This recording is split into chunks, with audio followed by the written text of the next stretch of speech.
Welcome back, chat. We are here for the quarterfinals of the Austrian Legacy Challenge, the little brother tournament of the Austrian Legacy Masters. This is day 3 of our Legacy weekend. And we are heading right now into the KO phase, the KO stage, elimination stage of the tournament. I'm here with my co-host Felix Stenitzer, and yeah, I'm pretty hyped for the top 8 right now. So for the top 8, we've got Alexander Köhles on first. I think they already put it in the chat. Yeah, they put a link here. Yeah, the link. If you click on the link and scroll down, you can see the standings after round 6. And yeah, we bring you at first Alexander Köhles versus Fabian Fleischmann. That's Blue Black Tempo versus Doomsday. Do you think this is a classic Legacy matchup? I mean, we had today a lot of classic Legacy. Old school matchups. Old I school, guess, yeah. something like old school, yeah. Yeah, for now, I think it's Switch has to the plates. become a classic matchup of nowadays, right? I mean, Doomsday existed Yeah. for a long time, I think, in Legacy, I guess, or for quite a long time, right? Yeah, Doomsday, I think since the printing of Thassa's Oracle, Doomsday is surely one of the mainstays of the format. Before, it was really a fringe deck because you needed so many hoops to go through to actually win the game. Most of the time they loop tendrils or something. I can even remember a time when they had how's it called, the enchantment from Ravnica. It was Frenzy, something like that. Experimental Frenzy. Experimental They Frenzy. play the top card of your deck. Yeah, they played that. So that's a long time ago, and certainly not the case anymore since Thassa's Oracle. And now, since Blue Black, or basically since Bomas, this is a card, the premier tempo deck is always Blue Black. Yeah. I mean, we had seen Reanimator lists or like a mix of Reanimator and Tempo lists, like with Brief and Reanimate in the Tempo shell. But now with all the bannings of the Reanimator cards, I think no deck in the history of Magic has had so much bannings than Blue Black. Yeah, and still survived, right? Yeah. Kind of. I think we had Frog, for sure. Frog, Grief, Troll, Entomb. Mm-hmm. So 4 bannings just for Blue Black, and every time another iteration of Blue Black emerges out of the dust and sits on the top of the meta, of the tier list, basically. How would you rate this matchup? If it would be Blue-Red, in my opinion, Blue-Red is a little bit more of the fun police of the format, more like Blue-Black. I think Blue Black might be a little bit too slow. It's more even in my opinion, but I'm not a tempo player. Yeah, it depends on the list. I think there are some Blue Black lists who play like Nethergoyf, which are more aggressive, play more creatures, more threats. And then there are the slower versions who play like main deck Barrogoyfs and more flow states, more like mid-range sheet, try to go over the top in the mirror. And depending on the list, can be a very interesting game here. I think what Alexander has compared to the Blue Red Devil decks is that he has Thoughtseize. Yeah, Thoughtseize is really strong in early combo matchup. So the Blue Red deck is quite a bit faster with more Murktides and the Cutters and the Delvers and Bolts, of course. But of course, the Blue Black deck has Thoughtseize. Yeah, and here we have the Thoughtseize that gets forced by the Doomsday players. So Fabian certainly has something to hide in his hand. And he pitches Thassa's Oracle. Does he play a second one? Probably. He should we should double check it. We are pretty sure, or I'm pretty sure. Usually you play 2 Oracles, right? You play 2 Oracles most of the time. Fabian, where is Fabian? So Fabian, I just refreshed. Every other aggro is Alexander for sure. Every other aggro code is Alexander. Okay, getting ready for the deck Stream Decker. So there's Fabian. Yeah, maybe you don't have his deck lists. I don't find it right now. Yeah, you have to save it now. Like first save and then go on decks. My decks. And there should be Fabian's deck. It should be Fabian's deck also. So we have it. Fabian Fleischmann. I'm going to search it. Mm-hmm. So we had As the- Forces right now I think with taking a Doomsday. with a force fight, we got to force. Fabian tried to force the Forces, and Alexander cast the Forces to fight back. So we resolved the Forces and took the Doomsday. That's the namesake card. I think that's usually the best name. There are only 4 copies of Doomsday in the deck, and if you get to take one, there's 3 left. Got it. So the Stream Decker is now working. You should see the deck lists. Mm-hmm.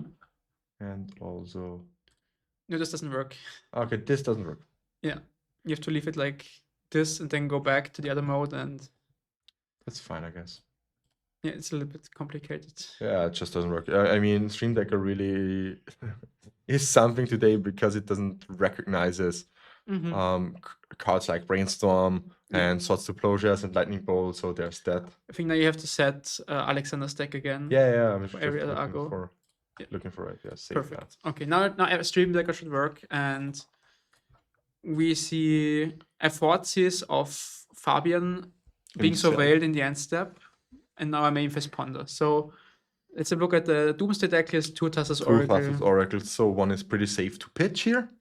4 flow states, so new tech here, playing 4 flow states. I really love the flow states in Doomsday, because if you go turn 1 Dark Ritual Doomsday and it gets forced, you already have unlocked the flow state of flow state, which lets you rebuild pretty easily. Yeah, exactly. Yeah, I know, I mean, what the fuck? the Zoomers helping the Boomers with the IT devices. I mean, yeah, it's whatever. But here we have, I think, already a Ponder on Alexander's side. So Fabian did Ponder pass. I didn't think he shuffled. And Alexander has a Bowmaster in hand, a Force, and I think another Ponder maybe. So at least one more protection for a potential Doomsday. But no pressure yet. And he likes the 3 cards. Keeps another Forces. Ooh, that's nice. Yeah, that's pretty strong. Okay, so we definitely take the Dark Ritual here. Really? Okay, no, you have you have 3 cards, yeah. You're right, the Force. You have a Force of you your have own, 3 lands, that's true. Yeah, and he has a Force of his own, and maybe there's a Doomsday on top, so you can maybe build a pile that wins right away, usually, with Edge of Autumn, Street Rave. Yeah. Pretty easy build here. Let's see what Fabian kept on top. Flow state. Do you force this here? I like being aggressive. I think it's a good for this 2x2. I don't like it because you don't have any pressure. If you would have some kind of Nethergoyf, some kind of pressure, I would force this. I'm pretty sure, but without pressure, it's fine. I guess it's a 2x2 kind of, right? Yeah. Can we look at the blue-black list if it's like playing Nethergoyfs, or if it's more... No, it's just 2 Barrowgoyfs, 4 Kishbomasters, a Brazen and 4 flow states Murked Region. So it's very on the mid-rangey side. Yeah, a very slow list, I would say. Very slow list. A flow state here on the other side. They have flow state war. Both players. But that's really interesting. Yesterday we had 0 flow states in the top 8. And now I think we have at least 8. And maybe even more. Let's see who else is in top 8 for sure. We have Römer Lukas, I think he was on Black Green Depths. Yeah. Tamash on Tron. Starker Robert, you said some green pile. Robert was something on green. Anton Kalinski on Affinity, also no flow state. Osama on Oops. Osama on Sa. And Peter. On Oops, yeah. Also no flow states. Also no flow states. So basically these 2 decks are the only flow state decks. So 8 flow states in the top 8.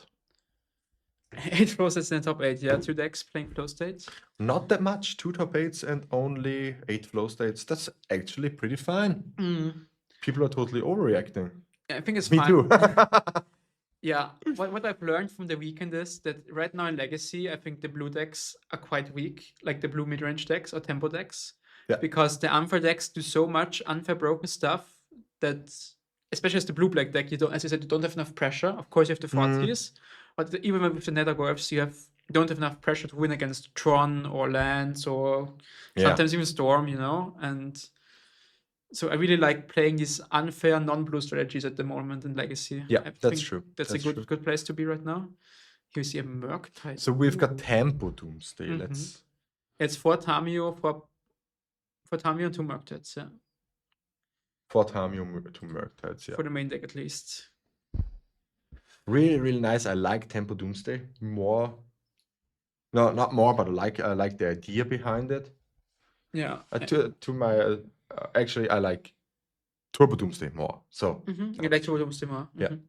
I can get behind, playing something like Tamio yeah, but in the sideboard games. In the main deck games, it's like, okay, you play Tamio. The card is, of course, it's broken. yeah, That makes sense. You have to. The thing is, I understand the philosophy behind it. If you're already playing Tamio, you already unlock the potential of the removal of your opponent. Exactly. And then you can easily play Mercury Regent. But I don't like playing creatures at all in combo decks. Usually Tamio would be like a great sideboard card here. Yeah. Because in game 1, you just play full combo Doomsday. Your opponent sees, there's no creatures in the Doomsday deck, so I take out all my Fatal Pushes or my Lightning Bolts and whatever. And then you suddenly have 4 Tamios post board. But Tamio is such a strong card. She can win games on her own, and with Brainstorm, you can kind of protect her from removal, right? You just wait. And so I think it's too broken to not play her in a deck like Doomsday. Where usually you would blank the opponent's removal, but since it's so broken, you want to do that for sure. The interesting thing is, I mean, this is the last tournament basically before the bannings on Monday. Tomorrow, yeah. On tomorrow, yeah, tomorrow evening. So maybe this is all spells last hooray. I don't think so. Me neither. I think they said it's on the watch list, but they said it's not gonna be banned for sure. Yeah. Like not even watch list maybe, but like it didn't win anything. There was no real important legacy event besides like online challenges, I think. Yeah. To make changes to the format, I think they will wait until the next Tron weekends happen at the end of the year, unless something completely broken appears before and dominates the online leagues and the online gameplay, because they're no relevant tournaments anyway. So as long as that doesn't happen, I think they won't touch Legacy before or after the Eternal Weekends happen. 100% agree here. Even Flow State, at first it was like the real boogeyman. It was Expressive Iteration 2.0. And I kind of still agree with the feeling of Expression 2.0. But we talked yesterday a little bit about it, and maybe the hoops to run through to make this card worthwhile are so big that it's fine in the meta. Yeah, I think it's too slow. Like actually paying 2 mana to draw 2 cards is too slow for Legacy, I think. Might be, but with that with that in mind, maybe even Expressive Iteration might be too slow. Yeah, it's the same card. It's like slightly worse. It's a 3-drop. No, it's a 2-drop. It's also a 2-drop. Just red and blue. Yeah, I mean, if you play, you have to play the card you exiled. So you usually play it on turn 3 because then you play the land. So that's why it's a 3-drop. Unless you play like 4 bubbles, then you can sometimes gamble on it. Yeah, you can gamble on it. It's usually a card you play on turn 3, so you can play the land or the 1-mana spell you exile with it. But yeah, Flow State you can play on turn 2. If you somehow get instant and sorcery, like you you force, then you can play it on turn 2 for the full flow. What's Bilbo? Bilbo gets it banned before Eternal Weekend. Bilbo doesn't get banned for sure, not. Okay. Bilbo, not Bello. Bilbo. Bello is a card that we have seen yesterday. The new Bilbo card is pretty insane. That's right. It's Bilbo, Thief in the Night. Oh, this one. That's basically Dreaded Arcanist.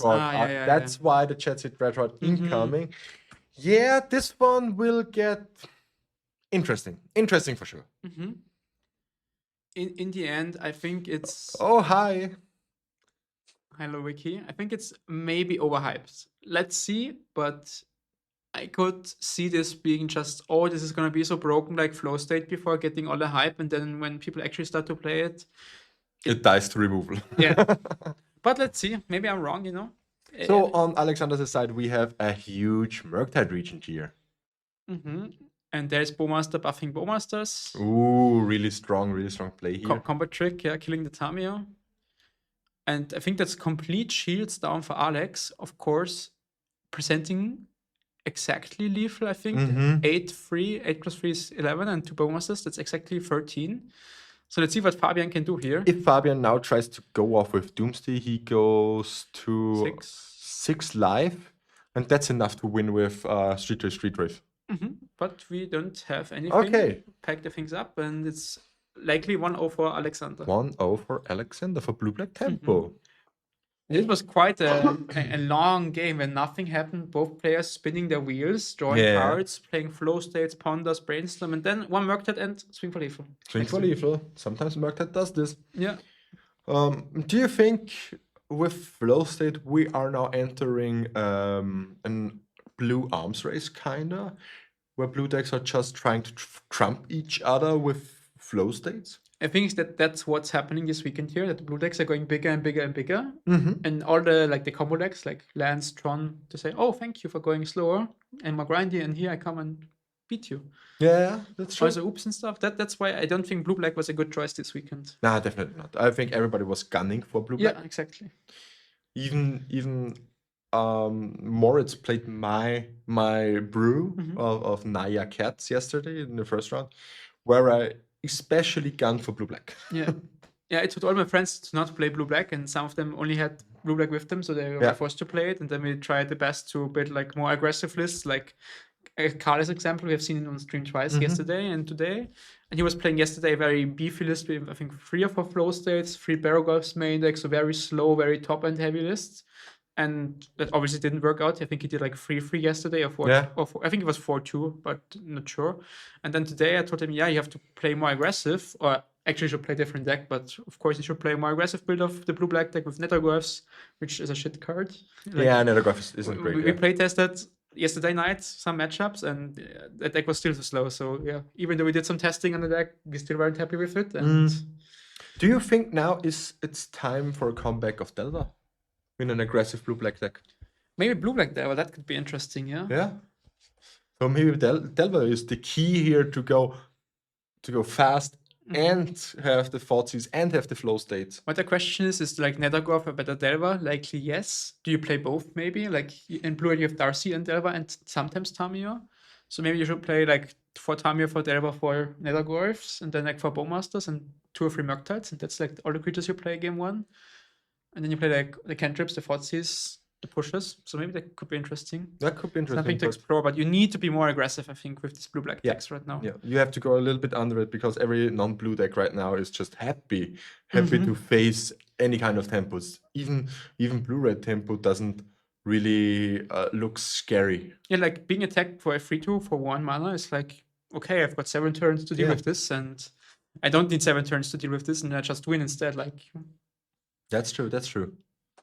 Maybe let's have a look at the sideboards for both players. Wow, we do that right now. While they are shuffling before they are starting the game. Yeah. Again. So on Fabian's side, on Doomsday, we got 2 Fatal Push, 2 Doffy Voidwalker, a Long Goodbye, 4 Barrowgolfs, 2 Brazen Borrower, 2 Forced Negation, 1 Chase Will of Mysteries, and 1 Sheoldred the Apocalypse. I don't have any clue what to bring here in. 100%. I'm not a Doomsday player. I'm intrigued by the deck, but I don't know. What do you think? Yeah, me neither. But I could see him going for a full switch, cutting the 1 Edge of Autumn for Doomsday, 2 Oracles, 1 LED, and like bringing in Fatal Push, Doughty Voidwalker, Long Goodbye, 4 Barrowgolf, 2 Brazen Borrower, Sheoldred, maybe even some Force of Negation. So kind of transforming his entire deck from Doomsday to this beefy blue-black top-end heavy deck. And yeah, play mono-black bombs kind of. As mentioned in chat. Yeah, I like that chat. Very nice interaction. Because I think his sideboard creatures are better, or he has more big important creatures than the blue-black deck has. Yeah. And let's look at the blue-black tempo sideboard. It plays like almost no creatures in the sideboard. Just 1 Barrowgolf. That's not really much. Yeah. And 1 Doughty. So it's a 3rd Barrowgolf, but the Doomsday player has 4 Barrowgolfs. So you have more Barrowgolfs than the blue-black tempo deck, and just 1 Doughty Voidwalker. So you have even less Doughty Voidwalkers than the blue-black tempo deck as well. So kind of you're doing an arms race where gets like beefier and grindier, and you both play the same cantrips. You both play Force and flow states, yeah. Brainstorm, Ponder, flow states. Full playset, so both players have these 12 cantrips. Even have an additional one with Consider, so you have more cantrips. You have more bombs, more cantrips. Yeah, I like that idea. Slightly less removal, but yeah, still. but he has still the upside of the opponent has to respect the combo all the time. Mhm. So I really like that approach, just putting everything in sideboard. It's not really a sideboard juke, it's like mono bombs. Yeah, I loved it. I loved it. It's like transforming the blue black mid range kind of. Yeah. And especially It's combo mid range, because Doomsday is still there. yeah, maybe you could cut all the Doomsdays. I could also imagine that, like completely cutting the entire combo package, at least for game 2. Then game 3 doing some switcheroo again and trying to trick the opponent. Because of course, from Alexander's side, do you want to sideboard in something like Consign to counter the Oracle trigger? Do you want to sideboard in something like I don't know, Force of Negation to counter more Doomsdays, which are bad in the like usually the mirror, right? You don't want to bring in Force of Negations in the creature matchup. The only trump that Alex has is Bowmasters, which Yeah. I don't think Fabian has access to any copies. No, there are no Bowmasters in it. Yeah. So maybe that's like maybe you have to keep it some part of the combo because Bowmasters is just such an important threat. Yeah. That you can't win the long game because you have to deal with all the creatures and like you have to deal with the Barrow-Guards, the Tamius, the Bowmasters. And Alex only has to deal with Barrow-Guards and Tamius, basically. So Yeah, that's true. That's true. usually in these mid-range mirrors, Bowmaster is the best answer to Bowmaster. Yeah. But if you don't, one player doesn't have them, so let's see what Fabian decides to do for this game. I can see him going full bomb mode. I can see him going Doomsday. Maybe he keeps in both parts, like he cuts, as someone in the chat mentioned, the counter spells. Yeah, like the base and the that's force. the thing I like the most. And Yeah. he keeps creatures and Doomsday. So basically everything he plays is a force check. Yeah. The Doomsday is a force check, the Barrow-Guard is a force check. The Merc is a force Merc is a check. force check, Everything. yeah. Everything. Do you have a removal or do you have a solution for this that I'm presenting here? It's like deal with it, deal with it, deal with it. I Exactly, like yeah. that. I like that approach. That likely makes the most sense, since you can still win the game with the combo route, you can still win the game with creatures, and you don't have to worry that much about like the Bowmaster War anymore. Yeah.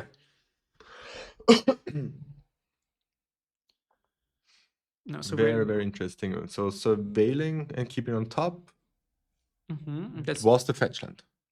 I don't know, maybe. Yeah, you Okay, saw was it. Draw fetch land, and yeah. fetch. What's the 2-mana play you can do here? Is it like Doughty White Walker?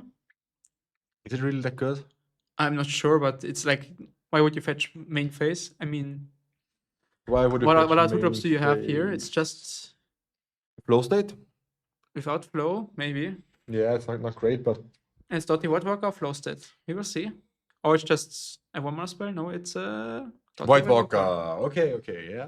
Do we have a daze here or a force or a push? What does Alex have for us? I think I see a flow state and a force for sure in the hand. Or the top card is a Merc even, maybe. He's not letting us see exactly what he holds in his hand, but I've seen a force before, I'm pretty sure. Yeah, so we see the creatures came in from Yeah. Fabian's side for At sure. least the Doughty White Walker. Yeah, and if the Doughty comes in, the Barrow-Guards The come in. paragraphs come in too. Very, yeah. very likely, yeah. Maybe it's just a daze. I mean, I think if I have a daze, I daze this. I think after sideboarding, when Doomsday really goes full bomb mode, it's favored suddenly. It's favored. Yeah. It's favored. The first game is, I think it's more on the tempo side, like we saw it playing out. But afterwards, you don't have any bad cards in the form of Force of Will anymore. Yeah. And blue-black tempo can't really bring them out. I wouldn't certainly give the edge to the Doomsday deck, to the blue-black deck, since it's quite slow. Like, as we saw, at some point, Alex was empty-handed. Like, I think he had 2 forces that game, which is That's like game, nice. that's all. But after Okay, there are the forces. So Force War happening, yeah. So it probably is like you said before, just bring in the creatures and board out the combo. Yeah, basically shuffling in the entire sideboard besides the Jace and maybe some Force of Negations and cutting the whole combo, yeah. 7. Does Alex have a daze or no? It's just Force Ponder. Okay, so we're really fighting harder about this Doughty because I think there is indeed a Merc in the hands of Alex. And maybe it's fine to let it resolve. You have 3 cards in the graveyard. That means your Merc costs 4 mana. Okay, maybe you have to force again. Yeah, you force again. I Yeah. also think you force again. If you have no push, and that might be the case that Alex took out all his removal. If he's fighting so hard about this Doughty White Walker, that there are no pushes or only a few pushes to be drawn here. Of course, Snufffight doesn't work against all the black creatures as well, so you cut that one for sure. But maybe keep in like 4. I think he is not really contemplating about forcing this or not, but which card do I pitch? Because that's really the thing here. There goes a Ponder. Now that means the dot is countered, 4 cards in graveyard. And now the Murktide is pretty real. Yeah, you need a fetch, fetch. and then you can cast the Murktide for 6/6. And another Murktide. That's pretty good. Yeah. So here comes the Murktide. Turn 2 Murktide, thanks to the 2 forces. Yeah, thanks to 2 forces. Really nice.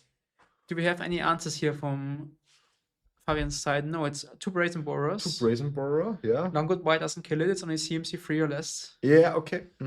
And Push also doesn't kill it. There's no Shield's Edict, so it's just the Brazen Borer. Which isn't really that much. I mean, Fabian can play his own Murktide. Yeah, you can race with a Barrogoyf. Like now it's just a 3/4 to do force Dotty and land, so it's a 3/4. But once it gets a 4/5 or is it 4/5 or 5/6, then you can easily raise the Murktide, right? You attack for 5, take 1 damage back yourself. So maybe we see a Barrogoyf here. That would be a great play, or even a Doomsday since it's 3 mana, right? He's fetching main phase again. I'm 100% sure he bought it out the combo. Same. It's 3 mana main phase, so it could be Murktide, it could be Doomsday, it could be Barrogoyf. And the Barrogoyf, yeah. Barrogoyf is pretty good here in the spot. But Alexander I don't know if he has really bought it out or removal. We saw a Bowmaster in hand. He drew a Brazen Borer for turn. I don't think the last card is maybe a Barrogoyf again. So Alex has his own Barrogoyf maybe, but only 2 lands. So it's a 3 for Barrogoyf, which can be jump blocked by Bowmasters or can be bounced by Brazen Borer. But 3 creatures in hand for Alex. No more cantrips since he pitched Ponder and Brainstorm to force. And no removal as well. So maybe he maybe cut some of the pushes, the Snuffled for sure. And Murktide gets in for 6. And we see a main phase Bowmaster. To not get caught by Brainstorms in response. It's also so good that Flowstat doesn't trigger Bowmaster. That's a nice thing about the card. The meta working around Bowmaster all the time. Yeah, the card has been insane in Legacy since it has been printed. It's crazy. It's single-handedly whopping the whole meta game. Yeah. Like again, another good card for black and forcing you to play Bowmasters yourself in like random creature decks to kill the enemy's Bowmaster. Yeah, since the event of Bowmaster, there are so many mono black decks running around that are viable. It's insane. Yeah, here we missed out on a point of life gain since we cast this post-combat flow state. Yeah. The first sorcery in the graveyard, so we missed out on 1 life point. And no 4th land and pass. I think it's a second flow state. Another blue card and a black card, but I'm not sure. I think it's a Brainstorm. Yeah, which is pretty dead with the Bowmaster, yeah. And Alex also drew a flow state without the flow. But we just bounced the Barrogoyf main phase, and I think that's a lethal attack hitting for 7, going to 5, and next turn, if you don't have your own Murktide or Borer, the Murktide will kill you. Yeah, totally looks like it. This might still be a quick 2-0 for the blue-black tempo deck. Of course, if Fabian has flow state, he can find land and Brazen Borer, and you can't replay the Murktide here. So I think he starts with flow state with flow, exactly. Now finding land plus Brazen Borer. Come on! It's a black card, the first one. I didn't know about the other 2. I mean, they don't have a snuff out, right? No, I don't think so. I will quickly turn on the light.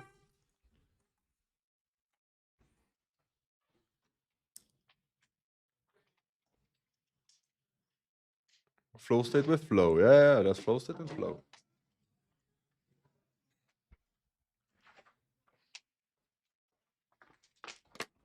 So, what is happening right now?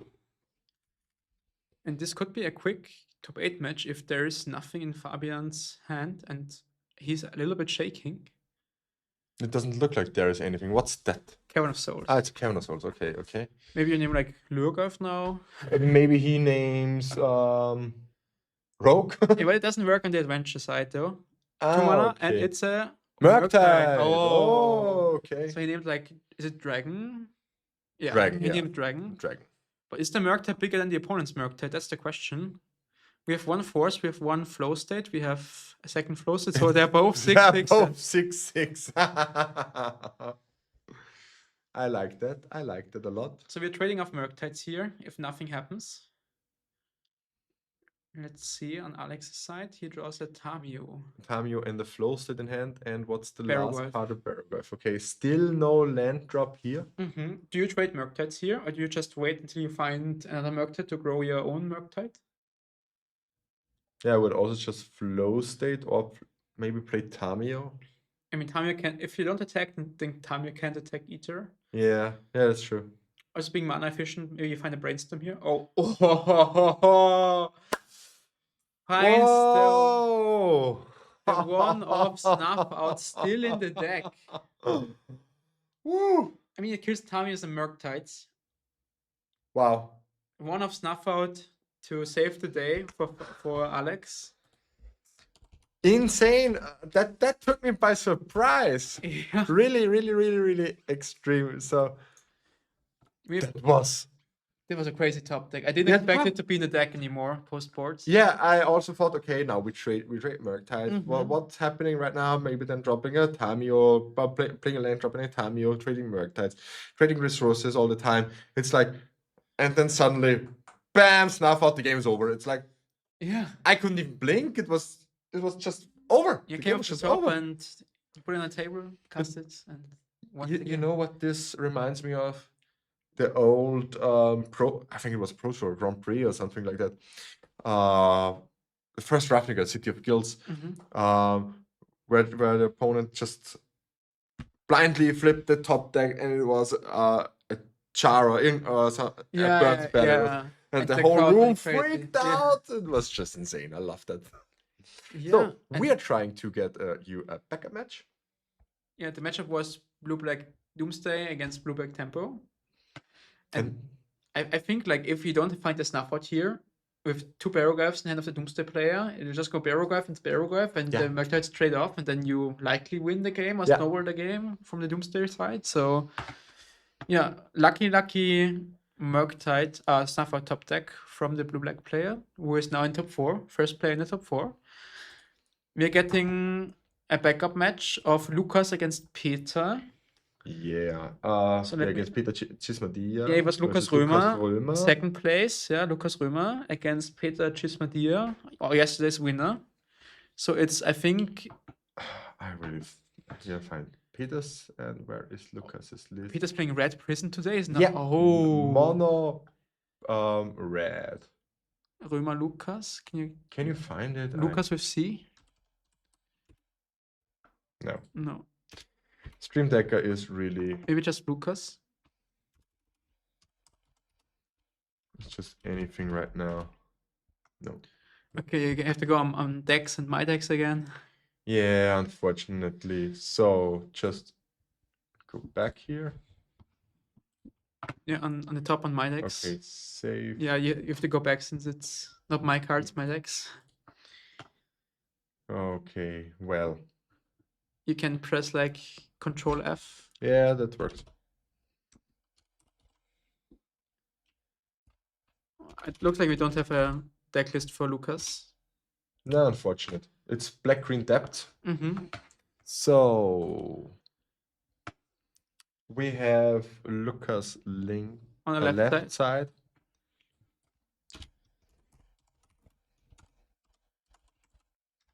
Playing black-green depths. Is that the right spelling of our player? Okay. And the right player is... That's also pretty crucial to get right. Yes, they hit it wrong. Exactly, perfect. Right player is Red Prison. Or Red Stompy, yeah. I like to call Red Stompy. And the left player deck is black-green depths. I'm really excited to see Red Stompy here because I thought the deck was pretty dead here. So, wow. I really want to see Peter's list here. Can you show it to me, please? Yeah, sure. Because I'm a mono red. I'm not really a mono red player, but in Legacy, I guess I'm a mono red player myself. So can you like mono red? No, it's just a deck I did top 8 for seasons 2 times with. Okay, yeah, Like yeah. the first time I played it and the second time I played the deck, it's like It's very, very clean. So many 4-offs. I love it. he's playing 4 cards though. This is a new edition. Okay. 4 card. I mean, there have been some card lists around, but back when I played the deck last summer, you didn't play card, but it makes sense to combat the Tron decks. Since that is a bad matchup nowadays because of even though you have Blood Moons, they still have like the monoliths and the keys, and you just die to their big mana spells. It's pretty stock list 4 Magus, 4 Blood Moons, and 4 Karna Great Creator. That's the only new card, right? Yeah, I think that's pretty No much. Chalice, though. No Chalice, just and also no Trinispheres in the main. Just 8 moon effects. Yeah, That's everything. you swapped like Karn and Trinisphere. That's the thing you swapped, and sometimes you play 7 moons and 1 Trinisphere, but that's basically the same slots. Yeah, it's basically the same. Sideboard, we have 4 Dead Gone, 3 Null Rod, 2 Trinisphere, 1 Trinisphere to Fiery Confluence, 3 Disruptor Flute, and Carnage just to get like Torment Script and Code to clear game 1. Interesting. I like the list. Mm-hmm. To be honest, I Yeah, like the looks list. clean. It's very, very clean. Maybe I play that deck again at 4 seasons. Maybe I get myself 4 1 rings, then I have the deck. Yeah, I can lend you some if you need them. Yeah, might be a good idea. So let's go for, I think depths, it's 1-0 for Peter, exactly. So the mono red deck is ahead. No clue what land that is. It's an altered. I Land also for don't sure. know. Is it a Caracas or a Wasteland? I don't know right now. It's some random full art land, and we don't have deck lists. It's certainly something that's not making green. Mm-hmm. Maybe it's a Thespian stage. Mountain. There's the Dead Gone. I really like Dead Gone, especially in this matchup because you can just bounce the Marit Large. So playing 4 Dead Gone was really giga brain here from Peter. Yeah. Also, you can also about once Murktides and Barrogoyfs and all these crazy creatures that are unkillable for red decks. Just a red bounce spell because why not? Yeah, why not? Just bounce something in red. Yeah, that's a future set. I think that's why we got. I think it was even Planar Planar Chaos, Chaos, right? yeah. It's now Time Spiral Remaster, but yeah, it's I think it was Planar Chaos. Yeah. pretty much I'm pretty Planar sure. Chaos, yeah. So what's this land? Maybe anyone in chats recognizes it. It's a new land because it has like the rarity symbol. That's a Dark Depths. And that Maybe it's a stage. might be a Thespian stage, yeah. Maybe you can look on Scryfall for Thespian stage and see if it's like this artwork exists.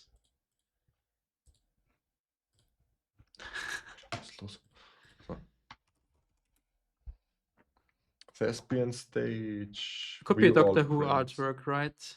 Yeah, it's a Doctor Who artwork. Okay, okay. So it has been stage and Dark Depths in play. And if you play a Blood Moon now, the Dark Depths Lose all abilities, but has a 10 counters. Yeah.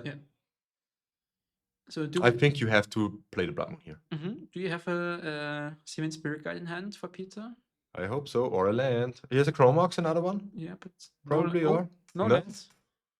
So this might be a quick game. Yeah, this might be a very quick game, so that's very unfortunate here.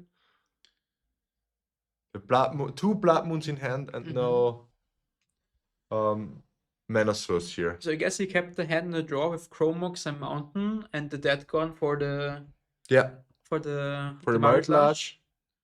And of course, as soon as you draw like an Ancient Tomb or a City of Traitors, you can immediately turn 1 Blood Moon with the Chromox. Yeah. In case you have to. But likely the Chromox was slow rolled, which makes sense. Like you had it before. That's just very unfortunate here for Peter.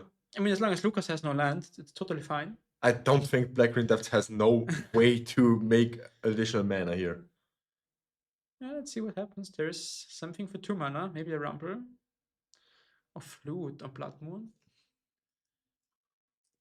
Okay, Flute. What is it naming? You likely name Blood Moon or maybe I think the 3 names that make sense are Blood Moon, Magus, or Dead Gone. Dead Gone would be a strong contender here.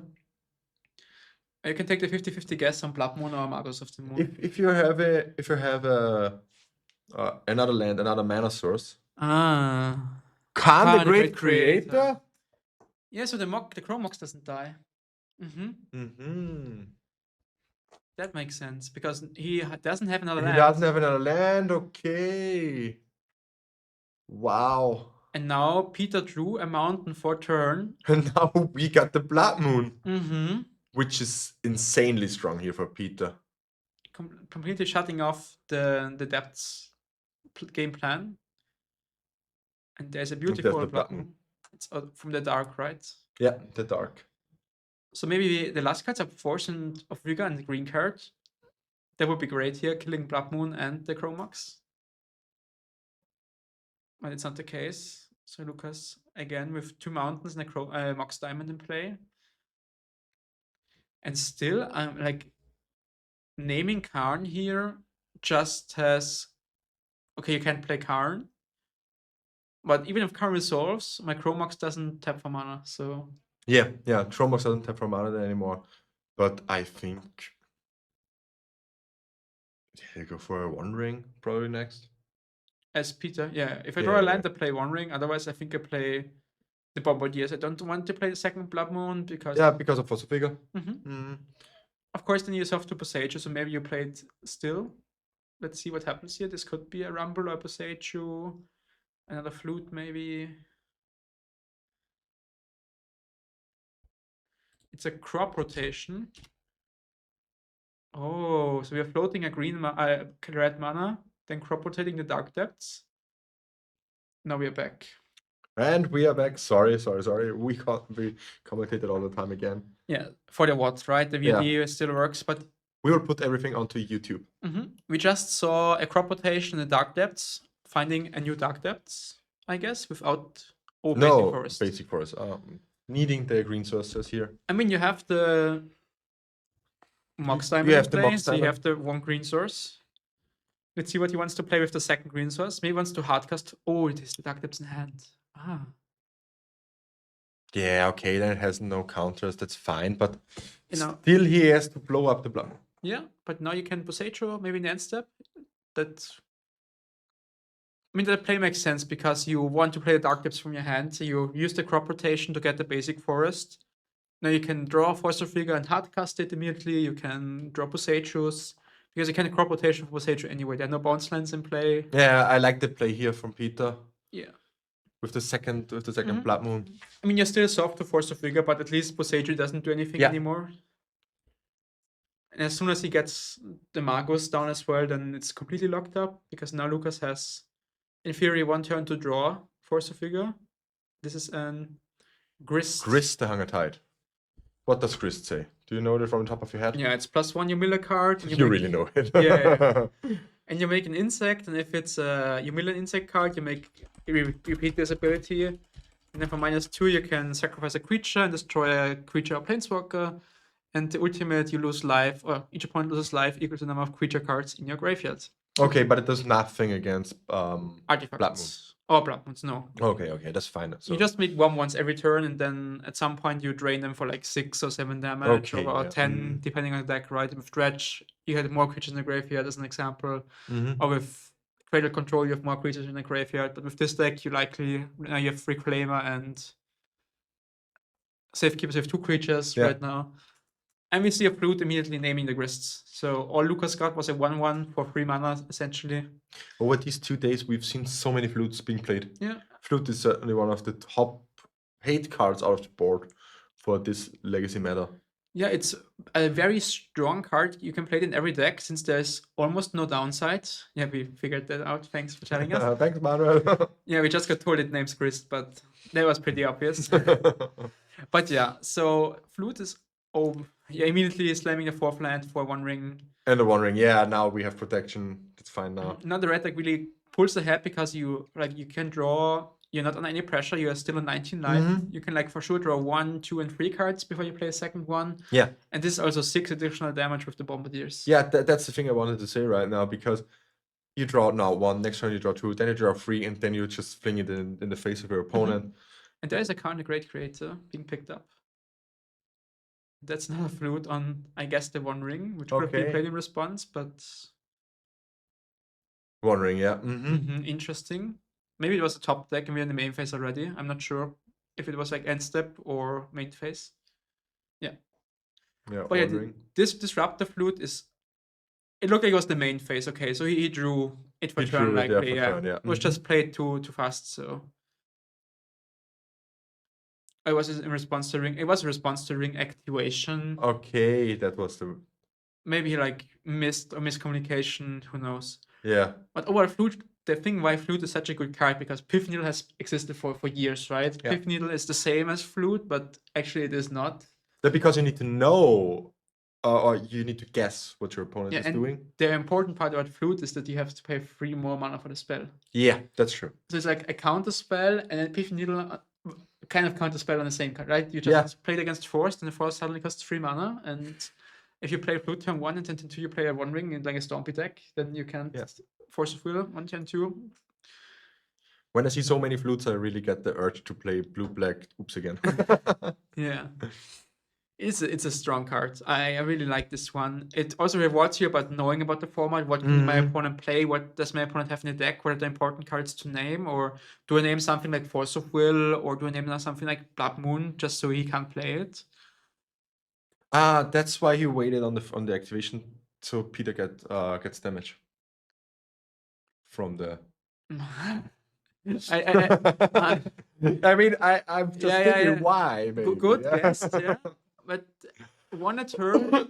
I mean, with the token now it's 2 a turn, so he doubled your clock. Only 9 more turns until you have enough damage done to Peter. Yeah, certainly it wasn't in mind of Lucas here. Yeah, just like play too hasty. Oh, I'm playing a green-black deck. I can't do anything against the ring anyway. And then like, it has flash. Yeah. What the fuck? There is Broadside Bombardiers. Not Brazen Bombardiers, but Broadside Bombardiers. That it's just a busted magic. It's crazy. I love it. Like you can fling creatures and artifacts, makes it so incredibly strong. Also, Menace is. Yeah. Do you hear attack Grist and shoot Grist? No, attack face and. Attack face. And shoot ring into face likely. Like the Grist does nothing. You have a flute. That's true. That's true. Ring in face is also something I really like. Yeah, you basically attack for 8 this turn, and then next turn you can play a new ring, attack for 8 again, kind of. Oh, wow. Makes a lot of sense, to be honest. This is almost like a 3-turn clock with a single Bombardier. You just play 3 mana 2/2, and it kills you in 3 turns.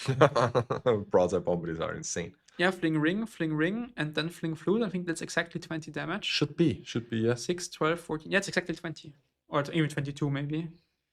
But here we have Dismember. Or Assassin's Trophy. That's an Assassin's Trophy. I mean, I guess that's fine. Yeah, you can't trophy the Blood Moon because there are 2 Blood Moons in play. So if Peter hadn't played the second Blood Moon, now we would get a 20/20. But here comes Assassin Trophy, and I think Trophy puts the land in play tapped, if I'm not mistaken.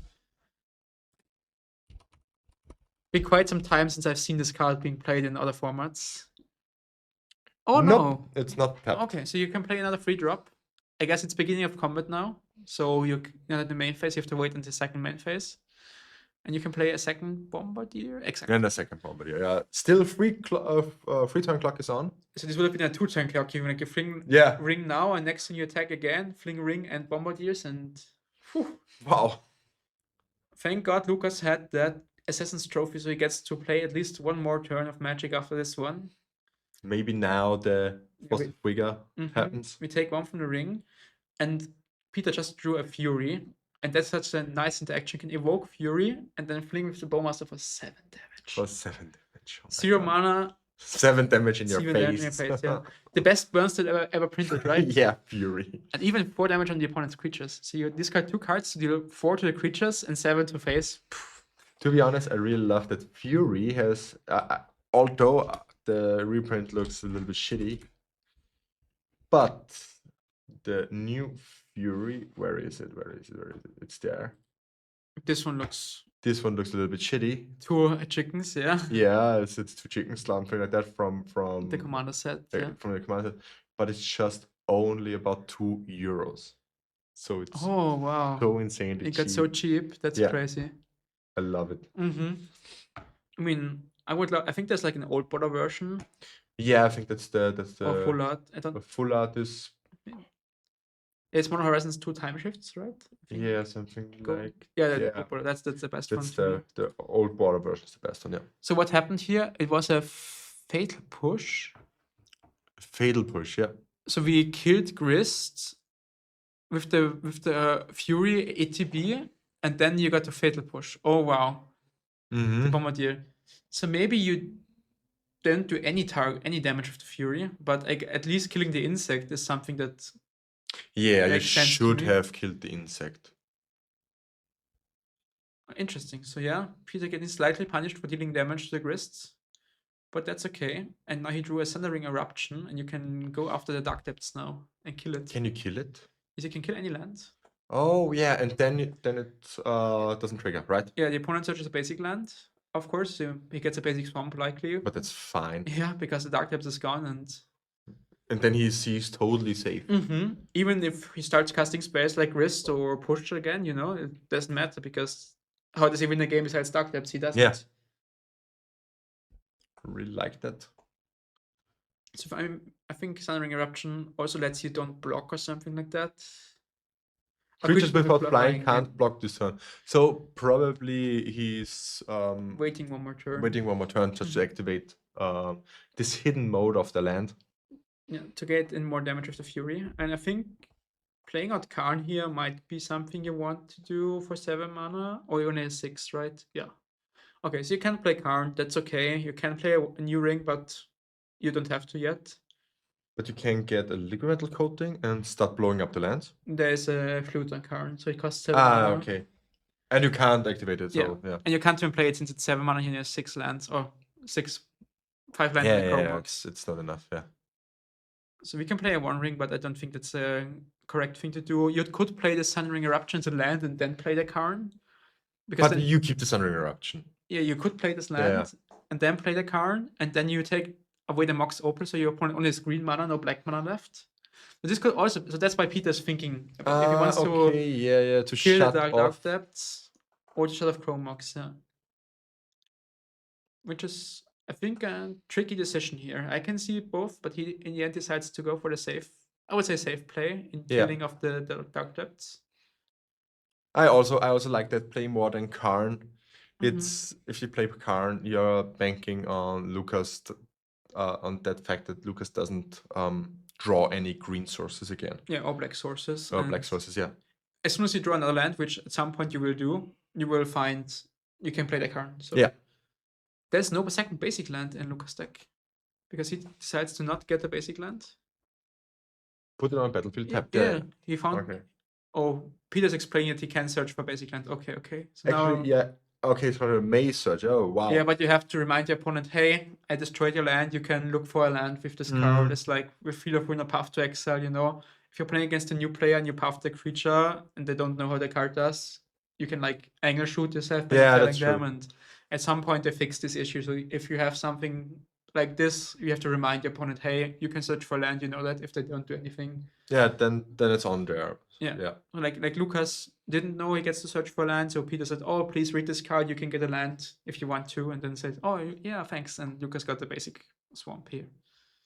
But this time it enters tapped, so but we're in Lucas's draw step right now, so it's already untapped. Nothing happened between, so that's fine. Yeah, and I think you should have played this before attacking, in case Lucas would have liked to block. Lucas didn't block here, but small mistake by Peter. Potentially giving away a free block here. What's that card? You know that? It's a Misty Rainforest or Verdant Catacombs. It's a green fetch land. I never have seen this kind of. It's the Dragons of Tarkir Dragon Scale version, I think. I think it's a Misty, not the Catacombs, but let's see.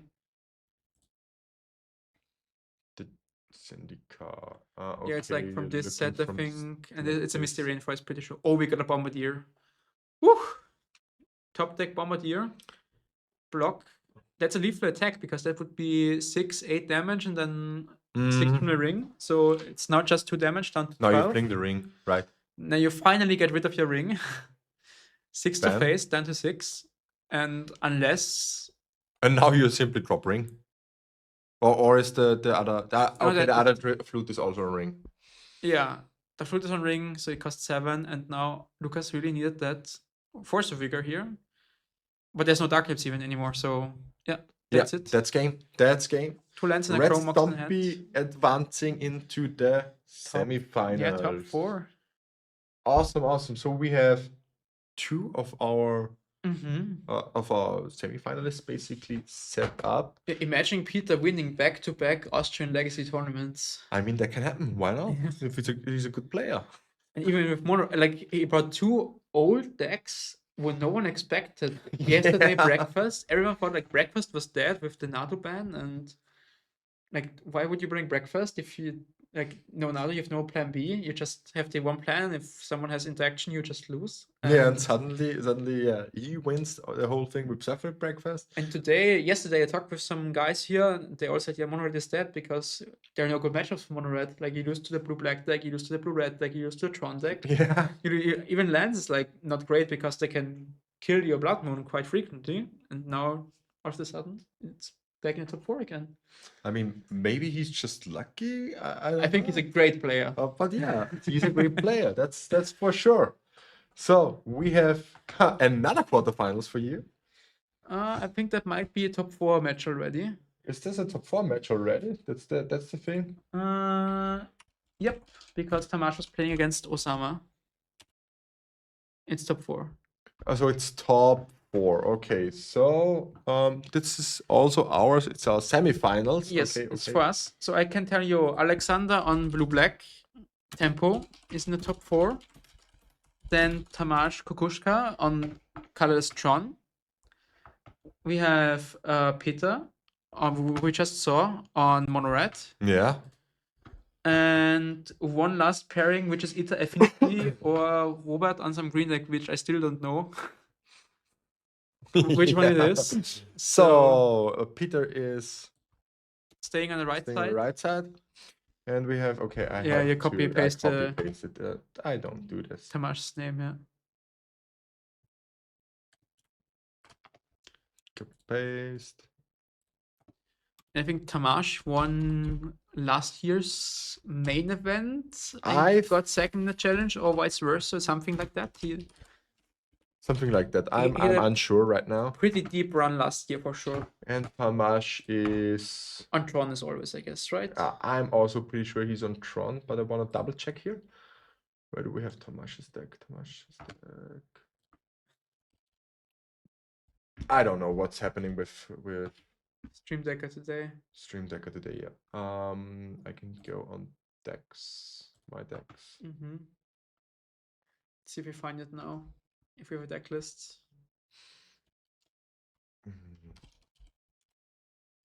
Okay, there we have it. Current Sphere Monolith looks like Tron. Should be in the Stream Deck app now, and it should be Tron. That's right. Yep. Still playing free Eldrazi Confluence. I'm not sure if that's stock or not, because I think they're stock now, but it's a weird card. Maybe it's not on Magic Goldfish, I'm not sure. Magic Online, I'm not sure. Seems like a commander deck only card. Which one, sorry? Eldrazi Confluence. Eldrazi Conference. So they don't have I'm not sure if they have it on Magic Online or not. But it's a commander product only, so I'm not sure if they have it, but I think they should have it. So do you say they don't usually play that? I'm not quite sure.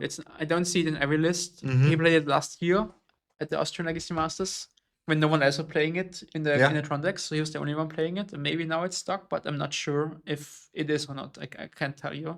It's so insanely strong. The conference. For commands for 4-3 conference are so strong. Yeah, we have pretty much stock Tron deck here for Monolith, for Ring, for Trinisphere, for Karn, for Ugin, for Cossack's Command, full playset of lands. Cyber Summon Bahamut for sure not stock. I don't know, but if the chat says it's not stock, I believe that. I have heard from someone that he lost against that last week or a few weeks ago, because this is good against show and tell. Yeah, that's true. You put this in and kill the Omniscience. Kill the Omniscience, kill the Traxxas, kill basically everything that they have. Kind of like an Ashen Rider, right? Yeah. And Tamash is also playing 61 cards main deck, featuring a basic Swamp, which I think is not common. Yeah. You don't play any basics, I think, since you can't really search for No, them. no, it's just one swamp. Yeah, but why would you play one swamp?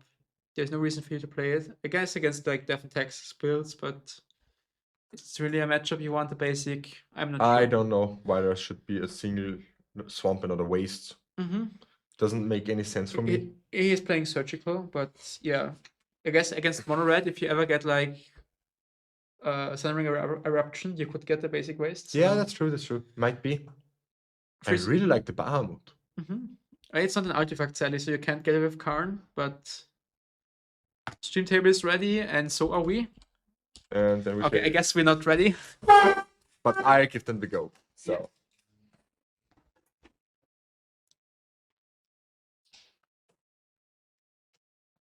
So they can start rolling ready, and yeah.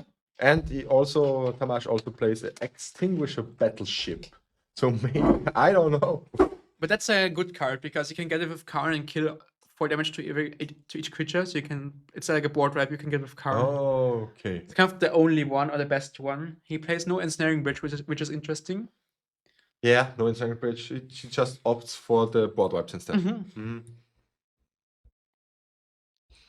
So this is a interesting matchup because without Karn on Peter's side, I would give the edge to Tamash.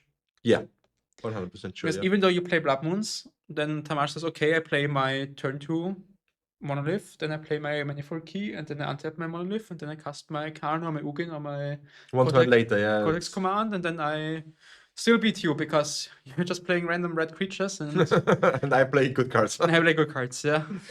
But yeah, I'm also 100% sure that now Peter with Karn has certainly an edge here. Like we can easily see a turn 2 or even turn 1 Karn on Peter's side. Like double Soul Land or Soul Land in the Chrome Mox and Spirit Guide could be a turn 1 Karn. Yeah, Yeah, and turn 1 Blood Moon is still not bad, I think, yeah. Both players taking a mulligan to 6. And I think that I would love to have like table microphones here because there's for sure a lot of banter going on. Yeah. Like friendly banter between these two players. They for sure know each other for quite some time now. Battling at the top events of Legacy in Europe. Yeah, just know what Disruptor Flute main deck's interesting. Maybe that's what they play instead of the Confluence online. I'm not sure. Might be, yeah. Also, I'm not sure if they want Cityscape Level as stock or not. But yeah. 2 Needle. I've seen Cityscape Leveler yesterday for the first time in my life, and I've seen so many Cityscape Levelers this weekend. Yeah. It's insane. I mean, it has been in some Karn boards for some time, for sure, but it's just an 8 mana destroy permanent, basically. Yeah, but I wanted to know in which edition. Brothers War. Brothers War, okay. Just ask Felix. Yeah, I got you covered on these staples. On these Suma staples, right? Yeah, I got you covered on the Fringe Boomer staples. Yeah, exactly.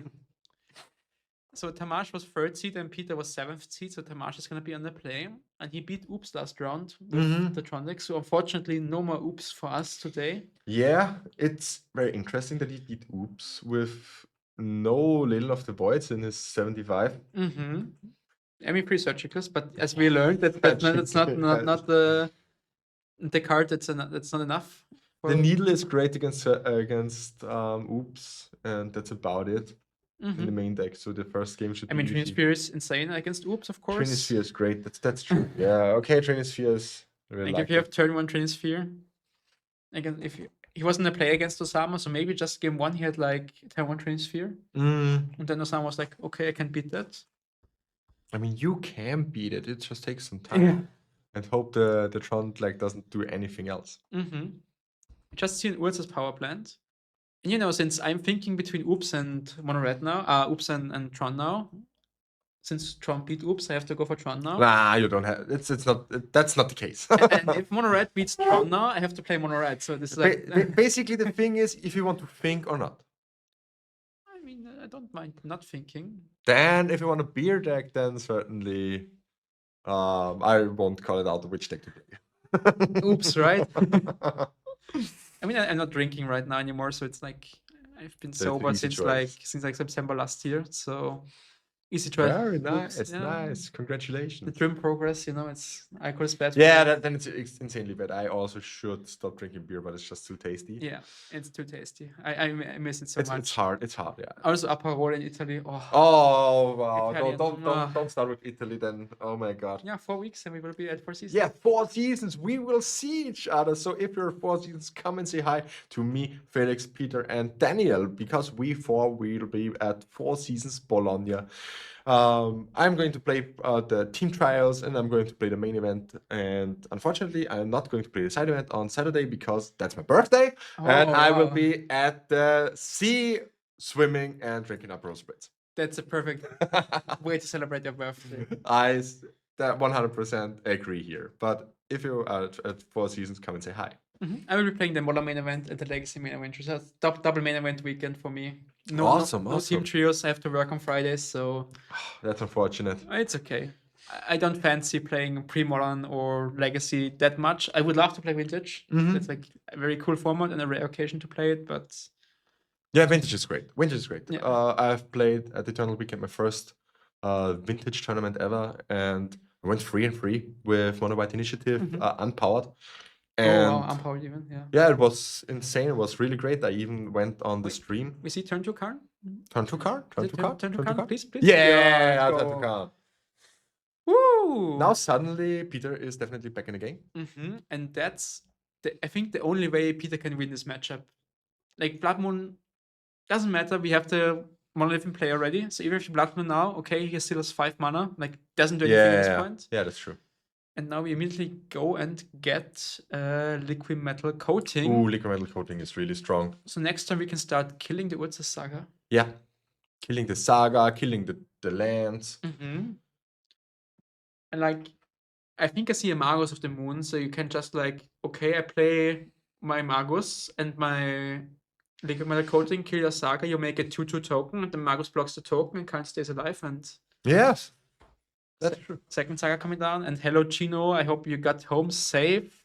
Chino's already going home? Really? Maybe not, but since he's writing in chat, I think he's upstairs looking at the chat. So 2 Sagas here for Tamash. And just a go, so he plans on making the 2/2 construct. And yeah, it's the right thing to do. Yeah, Peter can just now play the coating, kill the Saga, and then go for Magus and trade with the token, and then you can kill the next Saga. And does he has an ensnaring bridge? No. No, he has no bridge. Yeah, no bridge. So that was my thinking. Maybe just get a bridge. But he has like 10 cards in hand. Yeah, and kill and make sure Karn stays. Yeah, but if you down tick Karn, you can't coating the land. So yeah, you can't coating the land. That's true. So we take 2 down to 16, and I think it's time for coating. And yeah, kill the Saga. Coating resolves. We tap it on the Saga. Which Saga do you kill? Yeah, the 1 and 2. The 1 and 2, okay. Because if my plan is to play a Blood Moon, then the other Saga doesn't go up to 2 anymore afterwards. Okay, yeah. So now the Saga is dead. Karn is in 4. Love to play. And you could just pass, but the problem is if you play the mountain, then you lose the City of Traitors. Yeah, but that's fine. If your plan is to jump block with the Magus, it's okay. I think that is a Disruptor Flute. So you could just like name Saga here maybe with the flute, and then take 2 from the construct on the card, and next turn go for the Magus. I like that. I really like that. So let's see what Peter decides to do. Because I don't want to jump block. That's it's not a jump block, it's a trade. It's a 2/2 construct against a 2/2 Magus. Yeah. Which he, unless Tamash has a 1 or 2 mana artifact spell, of course. But there's Magus, so Saga doesn't get another chapter. Saga stays on 1. Imagine if the old rule Saga would have died here. Yeah, the old rule Saga would have died here, yeah. Then you go like liquid metal coating on the tower, the power plant, and the game is over. Yeah. But there are no lands for Tamash, just a 2/2 construct, and a monolithic can't activate. So, and there's a third Saga in hand. Even imagine this would be even worse. And I think Sagas now enter with a counter even under Blood Moon. Yeah. No, it's 0 counters actually. Yeah, and then it gets the counters, but it doesn't In die. the first main step. Yeah, exactly. So it has 0 counters now. Now they changed it a few weeks ago or months ago. It's pretty new. And like the first change, it came with 1 counter but no ability, and now it comes with 0 counters. Yeah, and then it gets the ability once the Blood Moon is gone. In the first main phase. In the first main phase, then it gets the counter. Yeah. The first counter, yeah. So this should have 0 counters on it. I think our judge Christian will handle that with ease for sure. Yeah, it should have 0 counters. Yeah, judge call in the Yeah, moment. yeah. We know. We figured that out. It's a new rule change. Peter is so kind, always talking with us, Yeah, with showing us the needle names on his notepad, showing us the question mark here that there's a judge call, and how Magus works with Saga. Yeah. That's just so awesome. Yeah, he even puts the Magus here. That's exactly what's going on. You can put also the Saga, Saga yeah. also on top. Yeah, Peter's a Yeah. great guy. All the Hungarian persons are great guys. Yeah, it should enter with 0 counters since that's the new rules change. But let's see, our table judge Christian for sure rules this perfectly. He's been doing excellent job all weekend long. All weekend, yeah. Mhm. And Yeah, like we said, Yeah. no counter on it, and no counter, but still can make red mana. And now we have a 3/3 construct, and you can take 3 damage here on the card. That's fine. That's fine. You don't block here. I wouldn't. Yeah, because next thing you can play another Magus, and then you can just kill another Saga, play another Magus. You kill another Saga, goes up to 3. That's fine. You play another Magus. You block There the it goes to 2. construct. It's a 3/3 plus construct now. Yeah, Okay. but it goes down to 1, and the It's- plus 2s. it's Or plus plus 1. one. Plus 1. Okay. Oh, that would be sick. Like you -2, but you +1 only. So Okay. yeah, it goes to 1. Like there's no burn damage from the Yeah. the artifact stack, and this card. Oh, it's a Pyroglyph. Yeah, it's Yeah. a Pyroglyph, yeah. But there's just a Saga in the graveyard, and So it's a 2/3. it's a 2/3. Yeah, Can it's still it's can fine. kill the 3/3, but nice. I think you just kill the next Saga. Yeah. Yeah. And then you play a second Magus, and then you can have a 2/2/2s which can trade against or block the 3/3 construct. And this game looks pretty much locked up for Peter.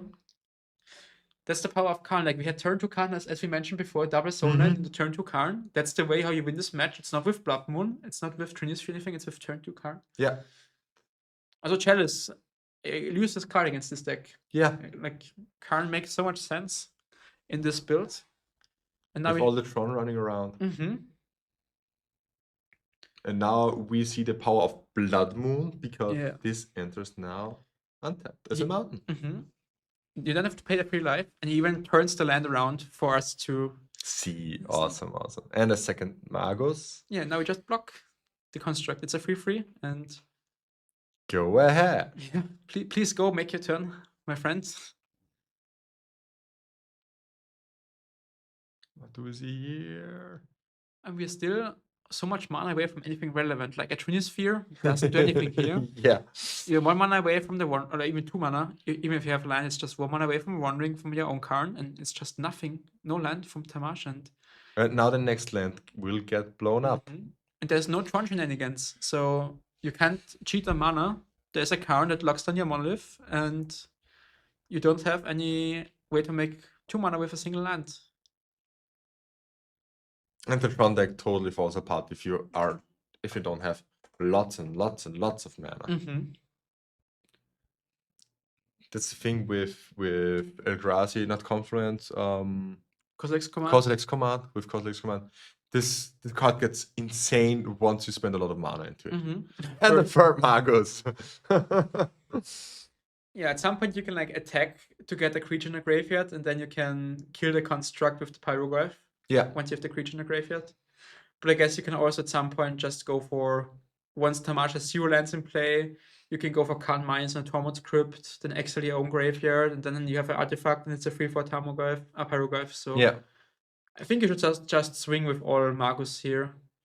Yeah, it's still just a 2/3. Yeah, now he's kind of giving away what he wants to do, but he should first of all attack with all 3 Magus, and I guess 2 paragraphs even. So he can shoot his own Magus maybe, but that's like worse than attacking. No, but paragraph Can you shoot has- your own creatures? Maybe you can't. paragraph has some kind of extra text. I'm not sure. Maybe, yeah, whenever another Goyf and with the next Goyf you can shoot twice. Yeah. It's whenever a Goyf Yeah. enters. When this creature or another Goyf enters, another lure Goyf, so you can, if you have a second one, you can have 2 triggers in the construct. And I think our stream is gone again. Yeah, but there it is. Yeah, when a paragraph and another lure Goyf enters. Exactly. Enters, yeah, then you can shoot again. Yeah, which he does now. So 4 damage to the construct and 8 damage face, putting Tamash down to 12. And I mean, you should have attacked last turn. This would have upped the clock, and but He just played it safe. That's the thing. I mean, with 3 Magus, I think it's pretty safe. But yeah, of course. Yeah, showing us him 4 colors, cards in hand, unable to custom due to Karn, and the fist bump. And I think both decks don't have many sideboard options here. We go over the sideboard options. Just pick the score. Sideboarding here for Tamash. You know what? Peter is just 1 game away from making back-to-back finals. Back-to-back finals, 1 game away. Crazy. I just hope for him to go all the way again. Yeah, then I'm gonna play Mono Red for season. Yeah. And I can justify playing it. Yeah, for sure, 100%. So, in the sideboard, we've got a Tormod's Crypt, a Walking Ballista, Grafdigger's Cage, 3 Surgical Extraction, a Liquid Metal Coating, 2 Torpor Up, 2 Mindbreak Trap, a Marcus Lattice, the Extinguisher Battleship, and 2 Summon Bahamut. Yeah, I think you just resubmit the same 60 cards. Yeah. There isn't anything that you want. I can get behind, maybe siding in Summon Bahamut, just once you have a bunch of mana to kill something. To have some extra, yeah, maybe. Because maybe if you play the Karn and you get like Tron online, you can cast it, that's like totally doable. Maybe also very fringe, but Torpor up to stop Pyrograph, but don't think it's better than any like. No, I don't like that. It's not better than any main deck card, right? Maybe a Walking Ballista, so you can just play this big creature and start attacking Karn. But yeah, nothing is also good in the Wishboard, right? So there's nothing really besides the Summon Bahamuts. I think I saw Tamash adding 4 cards to the deck. I'm not sure what you want to cut here. I guess Trinispheres are quite bad, so maybe Torpor is better than Trinisphere, that could be. Yeah, the 2 Torpor Up, the 2 Bahamuts for 4 Trinisphere. Maybe. Yeah, that's something I can get behind because also Red Stompy is just operating on 3 mana upwards, so Trinisphere isn't really needed. Yeah, that's stopping Fury to kill the Karn, stopping Pyroglyph to shoot something. I guess on the play, Trinisphere could be quite strong against Mono Red. No Chromoxes. No Chromoxes, but that's the only thing that's no Chromox, right? They don't play Chalice anymore, so it's like the only thing that costs less than 3 mana is Chromox anyway. Yeah. On Peter's side, we see 3 Disruptor Flute. What I think will surely come in. Yeah, but there's something more scary. 3 Null Rods. So not even just 4 Karn, also 3 Null Rods. He came prepared for Tron, and I think that's the correct thing to do. Like, if you don't want to join them, try to beat them. Yeah. And I think that's also what happened with many, many blue decks. They were underprepared for Tron. Yeah, for sure. Like, we had so many Tron players here in the last 2 days. It's not Tron, but also like Cloud Posts or like all these colorless flavors, even Grassy Stompy cards. So many players playing random colorless decks again, which get punished by Null Rod or even Paint. And it's also great against Test and Storm, right? Null Rod against all the Saga Storms we saw. We saw so many artifacts today. 4 Ring and 4 Pyroglyphs come out. Okay. Yeah, makes sense. For the 3 Null Rods, 3 Disruptor Flutes, and the Confluences that kills artifacts. Yeah. So full on artifact killing mode. I think this is a hard matchup for Tamash.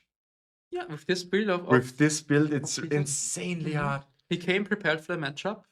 He did his homework, studied the metagame, which decks he will expect, and yeah, the One Ring does nothing in the face of Karn, of course. That's why you cut the artifact, right? It's like a win more card in this matchup. You can draw cards with Fable, or you eventually win by top decking, or also Karn kind of draws cards, right?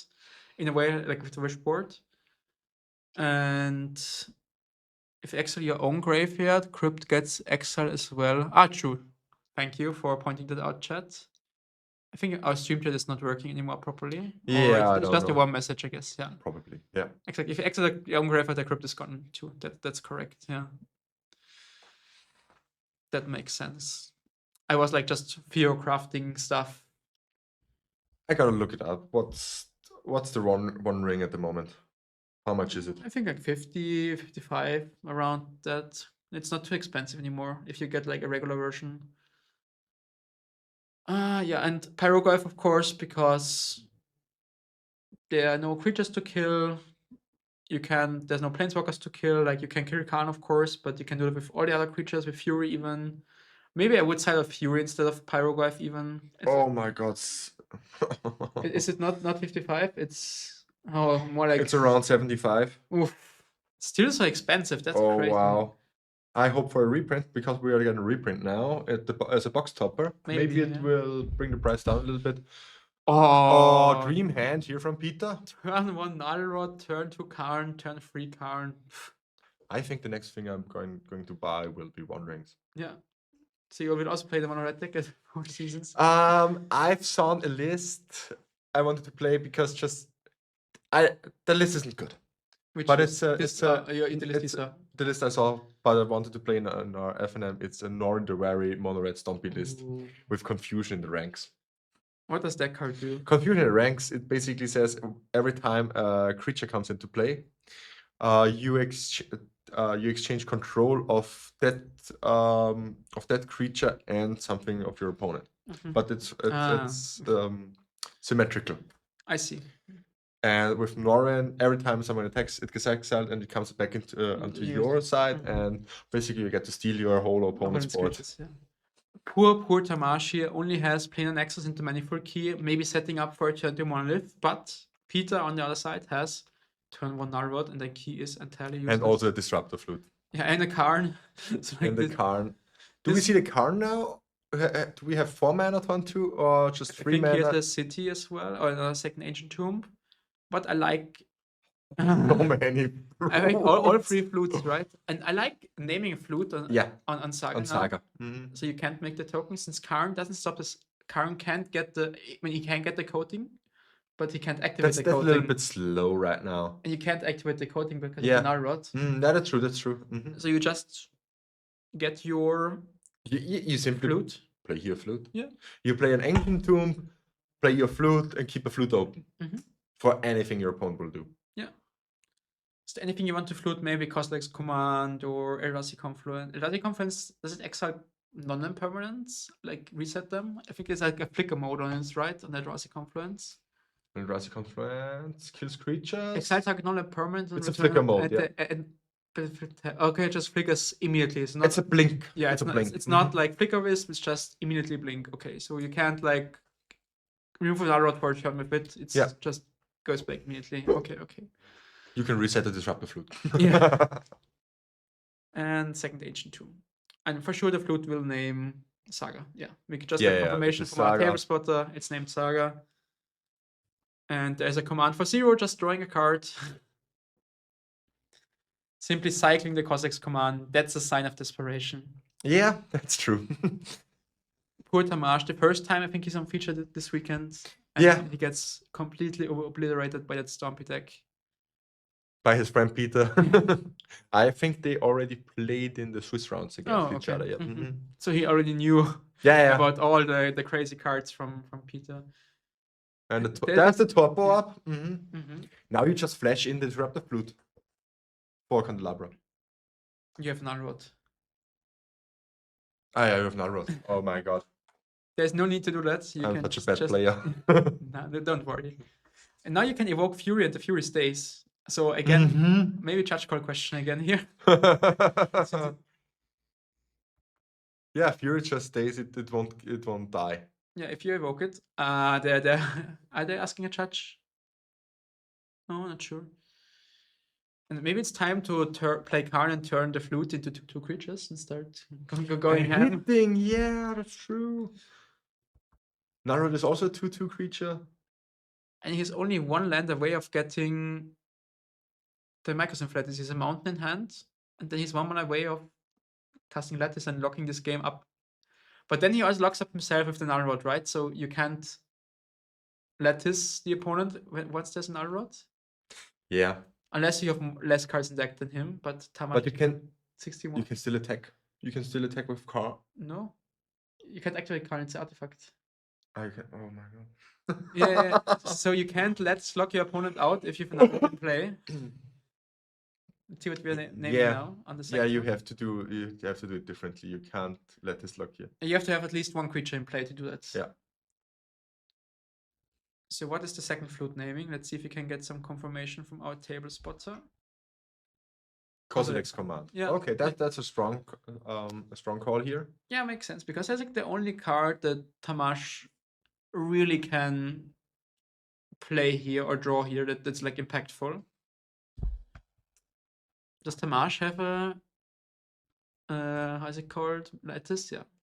He has a Lattice. So if he goes Karn and then Lattice, he has more cards in play, then he kind of wins the game, right? By just decking the opponent. They're just going through the loop and figuring, counting that to the library. Who will win this? Yeah. Nobody can do anything. Who will win this? That's a crazy game here. The thing is, a bunch of do-nothing cards actually On do both sides. all the work. Yeah. Like the flavor text on Null Rod says, it does nothing. It does No, nothing. it doesn't do anything. It doesn't do anything. With Karn Let's Null Rod, he doesn't need anything else. Yeah, but then the player wins with or is Null Rod only for opponent? No, it's symmetrical. It's symmetrical. Yeah. It's symmetrical, yeah. So if there's Karn, Lattice, and Null Rod, the player with more cards in library wins. Yeah. Or if you have a creature, you can just start attack. If you have less cards and you have a creature out, then you can play it. Yeah. So I think since Peter wasn't a draw and Tamash is playing 61 cards, Peter likely has less cards in the deck than Tamash. So that's why I would. But Tamash drew one card more because of the Kozilek's Command. And I get a card with Saga. It's not that they're kind of even. I think now they're even again. Or I have no clue. Does he kill the Saga now? I'm wondering why there was no construct token being made with this. Oh, Saga got yeah. Oh, and he can find a basic land now. That's why he plays the Swamp. And now he's still one card down. Next turn he's again one card down. I think they are even now with the basic land. Yeah, I'm also pretty sure they're even. So it was like 61 for Tamash, 60 for Peter. And both went on 54 and 53. Peter drew one, so 52. Kozilek's Command 53, Swamp 52. Yeah, they're even now. Yeah. No, you can't activate Karn because Karn is an artifact. With Lattice, yeah. Since there's Null Rod out. That doesn't work. Or is Lattice that old that it says like all permanents besides planeswalkers? Might be. No, all permanents. Artifacts, yeah. So then it doesn't work. Yeah. With Null Rod, you can't even activate the Lattice. You can't activate Karn you can turn Lattice into a creature. But then you can't attack. That was also my thinking problem at first. Yeah. So what do we get here? Is there anything? You get a Piffing Needle maybe? On Karn, yeah. On Karn? Yeah. There's Needle. This is like prison deck against prison deck, but no one is winning. Both at the moment, losing. both are losing. And Tamash is already, Peter's on 12 already, so it's only 6 more activations with the Ancient Tombs.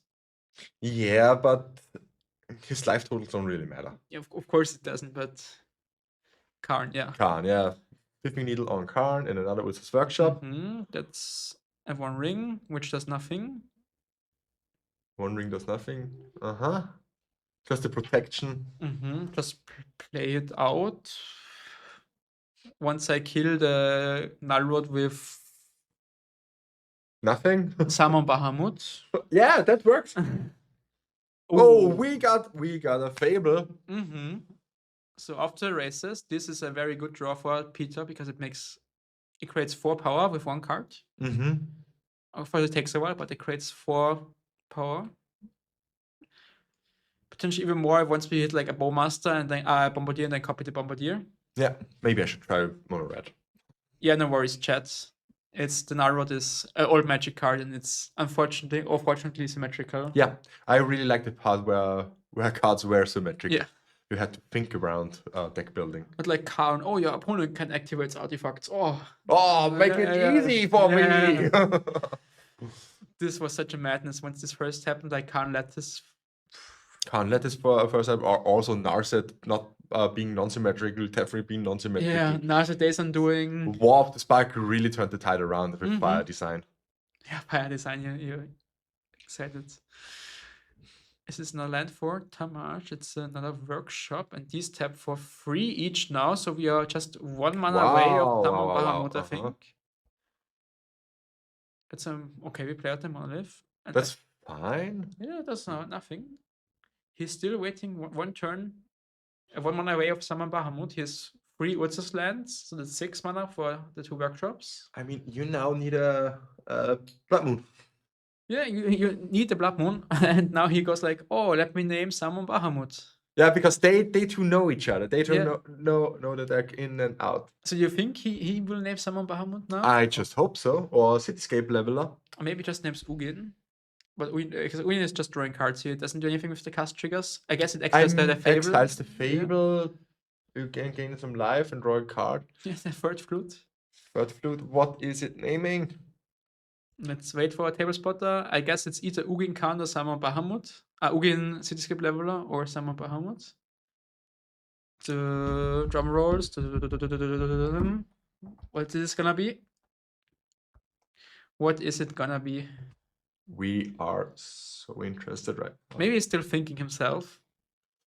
And now he's writing down something, so... We will know for sure. Any moment. So far we have named Saga, Kozilek's Command, Karn, and... Of course, Karn from Tamash's Pithing Needle. And the 2 flutes name Saga and Kozilek's Command. And we will... They write something down that reads like Ugin. Should be Ugin. Like based off Tamash hand. Ugin, yeah. Okay, it's Ugin, yeah. Makes sense. That's a 4th in the deck. At least that draws you at least 1 card. I think Ugin doesn't work on the lattice, everything being colorless. Yeah, but there's no lattice. There is no lattice, guys. No, there's no lattice at the moment. It's just a card that Tamash has that basically draws him a card every turn and kills the Fable and the Goblin token. So... Yeah, Ugin kills the Fable. And he certainly needs the Fable to win this. Yeah. And now Ugin costs 10, and he has only 8 Discard mana. 2 cards. Ooh. Yeah. Nalrod is like...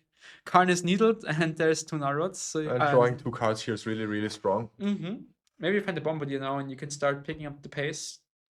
And the spells you can cast are very limited, because you have 2 Ancient Tombs.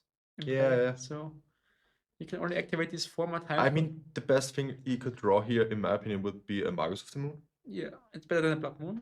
Yeah.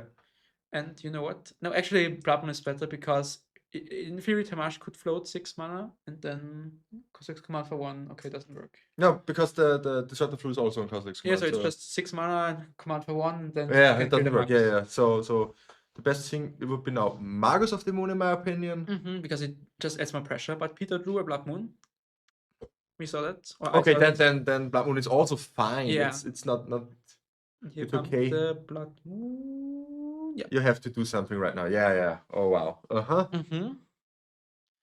So now all you can do is command for 1, get 1 spawn, and then you can never command again, or you just don't do anything. And because if he had command, he wouldn't play the monolith, he would play the command instead. So Tamash is back on 4 mana. There's a treasure which can't be activated because of Nalrod. Is there any card which let you win the game when you have 20 permanents or something? Yeah, for sure would have City's Blessing by now. Both players, actually, if there was any City's Blessing card here. I think the only relevant City's Blessing card in Legacy is Ocelot Pride. Yeah. I think so too, yeah. Of course, you could play random stuff, but... Yeah, now Fable is flipping, and as soon as we draw a Bombardier, the treasures can be pointed at the Tamash face for 2 damage. That's all they are good for now. But even now, the Fable just copies the Shaman every turn, and I mean, sure they have Summoning Sickness, but next turn they can just copy the Shaman and just go for hit them for 4 every time. Yeah, Blood Moon was really important because he could go Summon Bahamut, he could go Cityscape Leveler, he could go a big Kozilek's Command stacking his deck. So I think at this point Tamash is out almost close to 0. Yeah. Also, Eldrazi. Eldrazi Confluence would have worked on killing the Fable. Yeah. Not killing the Fable, killing at least a token. Yeah, and the Fable. Now we see 4 mana. Is this Fiery Confluence. Oh, that's a beating. Oh my god. Is this just 6 damage face? Or are you actually killing artifacts here? I think you kill artifacts here. You kill all the mana cards. Yeah. Interesting. And now we just attack for 2. Make another treasure. If you find a broadside Bombardiers, is there any reason why you would throw the Nullrot in the face? Maybe if don't know. I mean, for lethal maybe, but For lethal, yeah, I like that. but first you throw the Fable, I guess Fable copies Bombardier, then you throw the copy at the original one. That was a Bombardiers, and here it comes. Bam! Now that's. And is that lethal? You copy the Bombardiers. You have to copy. Oh my god! Don't simply attack. Yeah. If you copied it, it would have been lethal because you copy Bombardier, then you attack for 6, go to 10, and then you fling Bombardier and Fable. That's exactly 10. Yeah, that's exactly 10. Yeah. But he just flings the treasure and ends the Bombardier. That's also fine. But he plays it safe. He plays it safe. That's true. I mean, not that Tomasz could cast any spell here. Maybe a Confluence killing a Bombardier in response to the activation of Fable. You have no colorless mana, so... you have no colorless mana? Yeah, so Tomasz can't cast anything. There is Ugin and there's some Bahamut in hand. Yeah, there it is. There it is.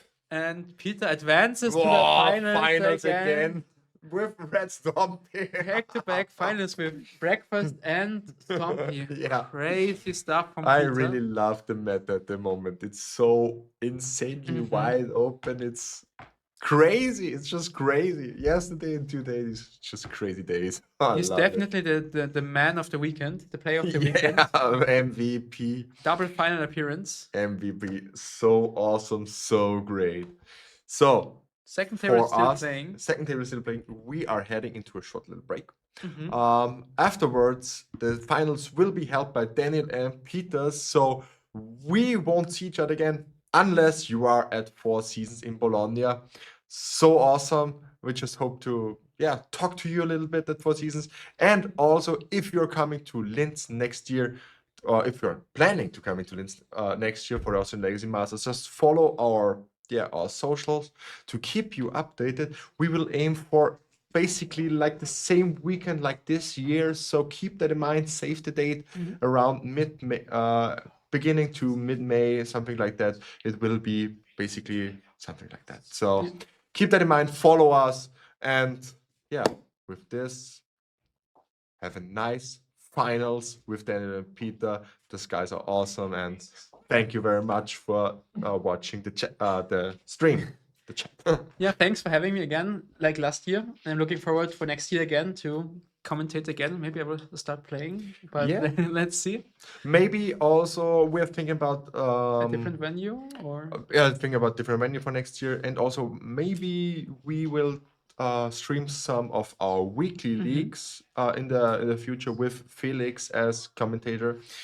Because we are always searching for a commentator for these leagues, and maybe Felix wants to do this. Yeah, I'm down for that. So follow also our Twitch to keep you updated here when we're going live on Fridays. So thank you very much. We switch seats with Peter and Daniel now. Bye-bye. Thank you. Enjoy the finals.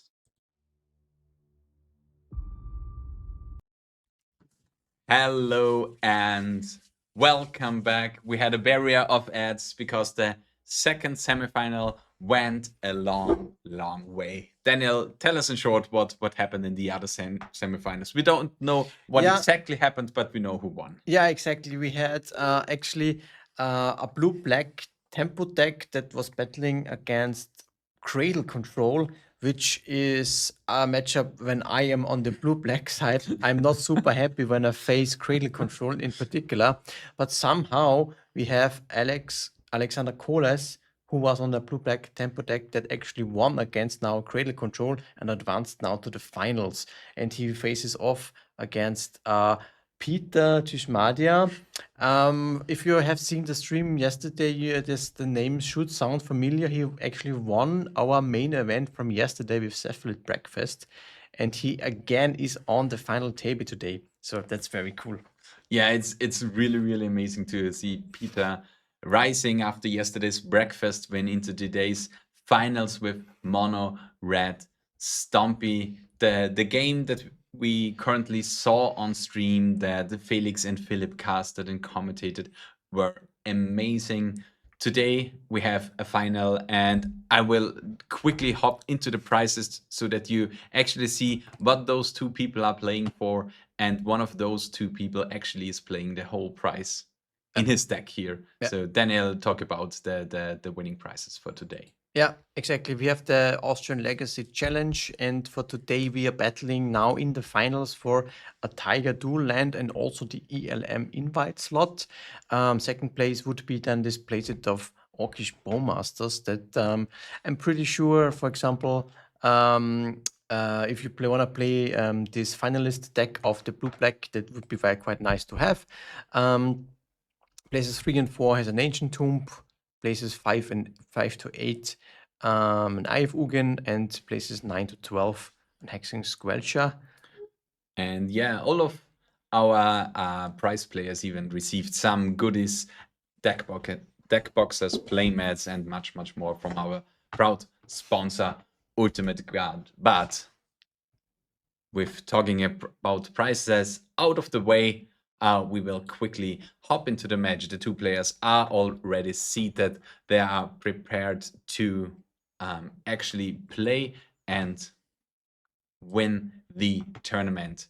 One thing that I think we can already say is Peter Tishmadia already won yesterday, which would have granted him the ELM invite to the European Legacy Masters. Unfortunately, to his circumstances with work, he's unable to join actually the Eternal Mania tournament and is not able to use the invite. So yesterday it got passed on actually to our second place player with Tomasz Fletchek. And for today, even if Alexander will be the loser of the finals, he will get rewarded with the ELM slot. We don't know yet, of course, if it's... So we not know who will win, but regardless of the result, Alexander will join the team for the European Legacy Masters 2026 at Eternal Mania in Hasselt, Belgium. But yeah, we now have our matchup basically locked in. Peter Tishmadia on Mono Red Stompy, Alexander Kules on Blue Black Tempo. Daniel, tell me how you think this matchup will go. I think actually we have Peter chosen a version of Mono Red Stompy without any Chalice of the Void in the main deck actually, and he does not play any in the 75 even. So I think that potentially this is something that Alexander can use to his advantage. He just needs to make sure that it doesn't get locked down, let's say, with an early Blood Moon, because Peter is heavy on the Blood Moons, actually. Other than that, I think this Blue-Black Tempos has a lot of good weapons to beat and to battle the Red Stompy. And in my opinion, is also one reason why this Mono Red Stompy has not been so been played lately overall, because of Blue-Black Tempo that is just very efficient.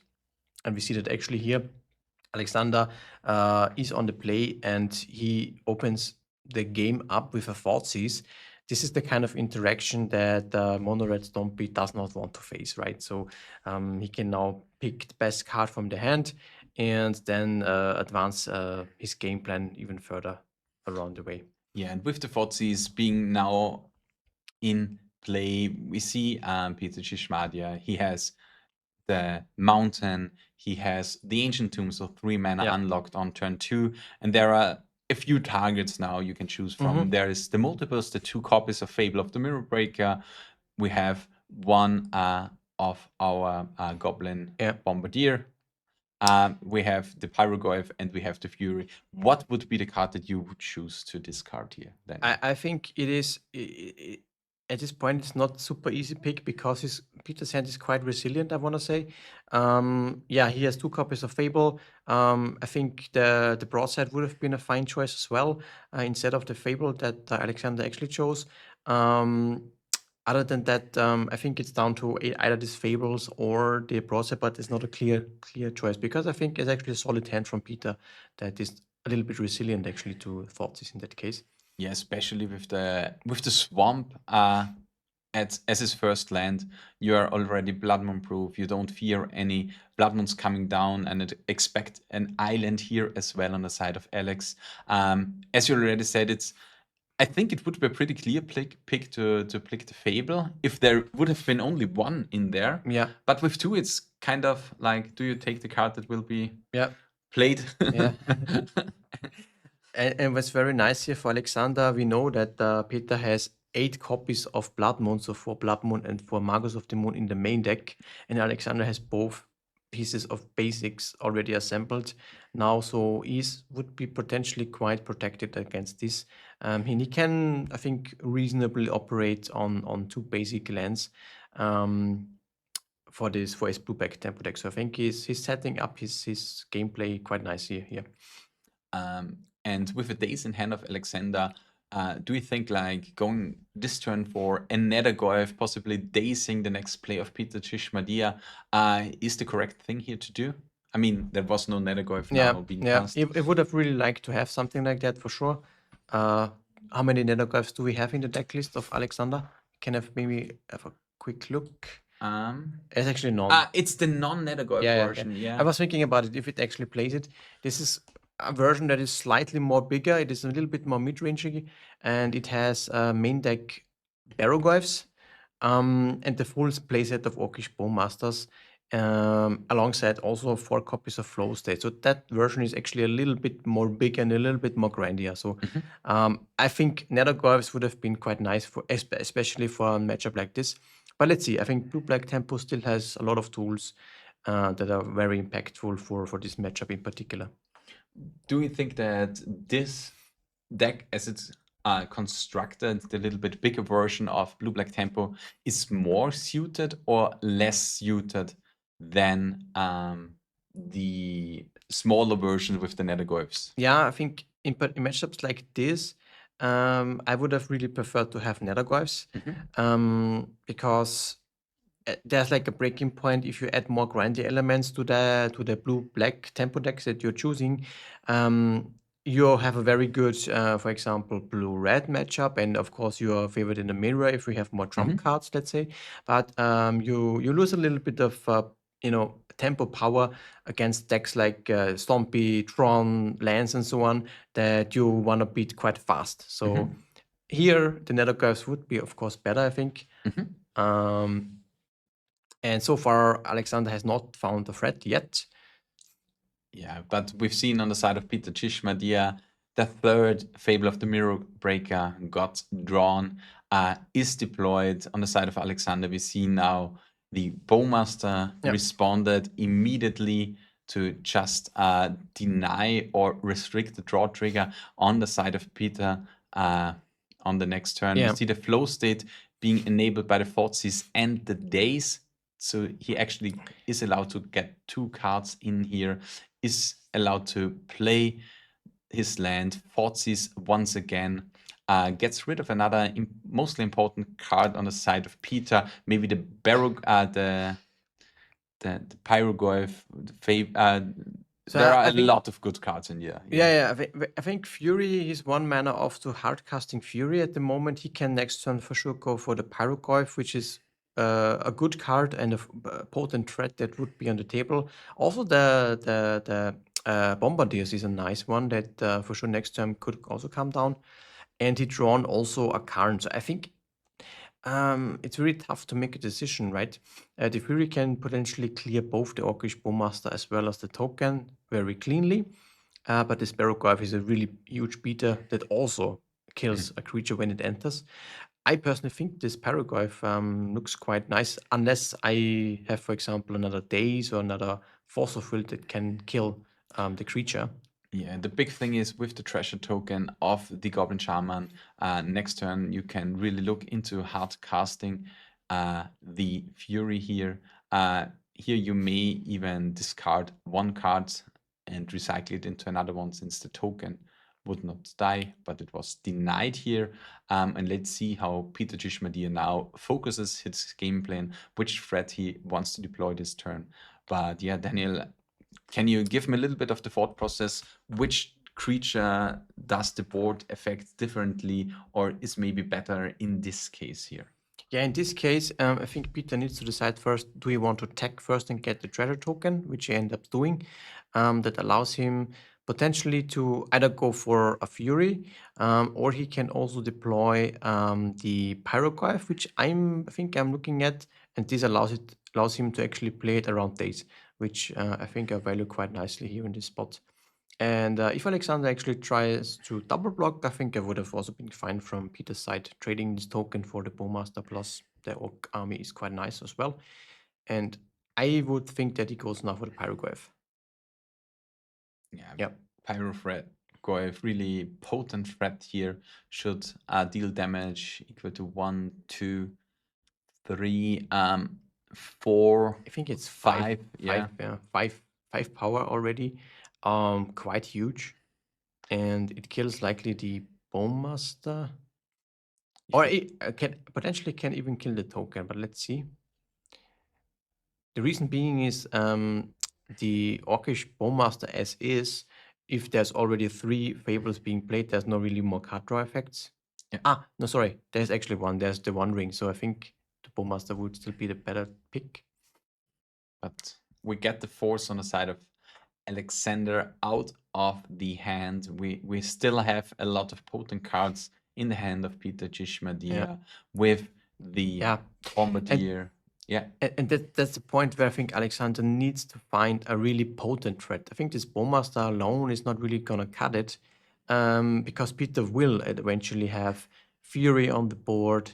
And this Murktide that Alexander just dropped is exactly now what he needs to really put some pressure here on Peter, because he cannot just answer each card after each card without putting some form of pressure on Peter. So this Murktide is quite nice hit actually.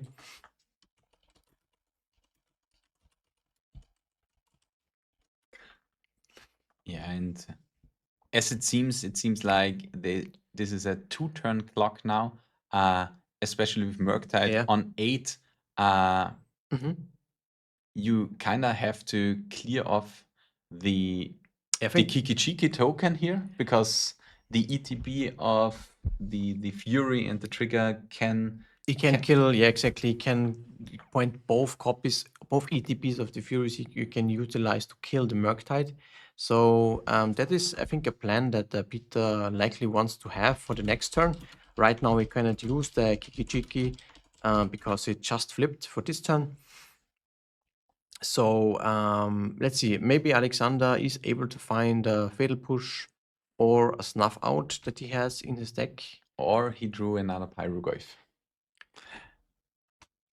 which I think is the rightmost card in his hand, which would be also a really, really nice solution actually onto the Murktide on board. Right now, I think it's not enough to kill it. Creature, enchantment, planeswalker, land, sorcery. But you don't have the active Fable this turn. That's true. That's true. Exactly. So, I mean, I think it's nice to deploy it right now. He can still do that and play around days with that. And, or he could also think, I think that would actually make the most sense. You can kill potentially the Orcish Bowmasters for now with the Pyroglyph.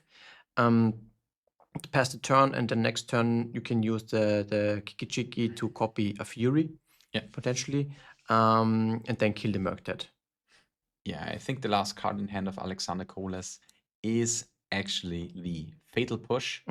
So it will be really exciting. That would be quite good, yeah.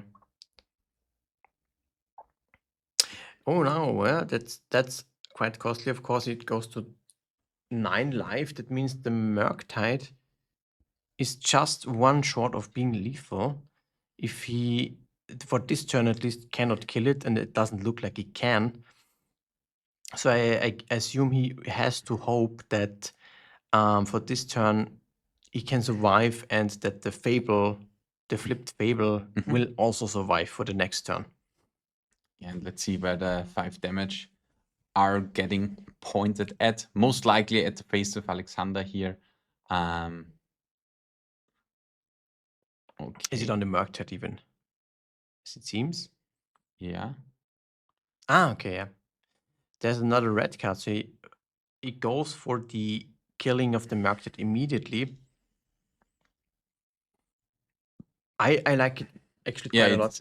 It's really, really important. There is a fatal push in hand on the side of Alexander, so you can kill off the Pyrogoyf on the next turn. Also, this turn, now that Murktide is gone, Yes. I think that would also make sense. And now, yeah, after the dust would settle, there's still the Kiki and this Shaman token that is on the battlefield from Peter's side.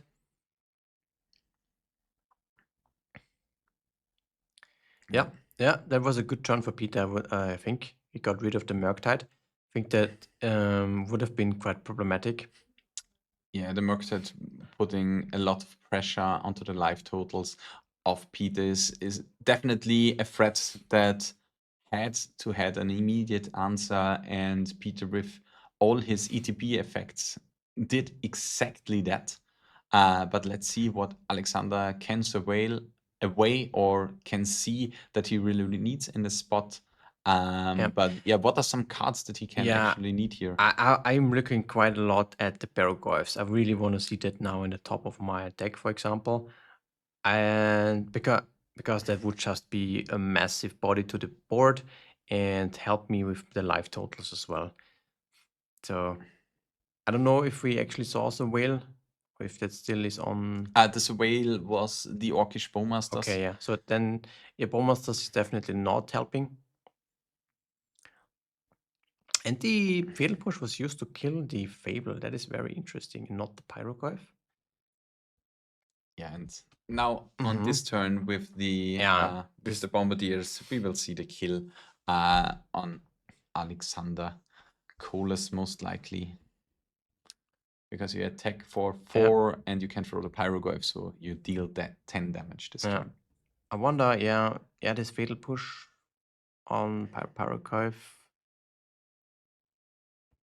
I'm thinking what could go wrong. I mean, it's always scary to leave the Kiki like active and alive. That is definitely true. There is no counterplay here.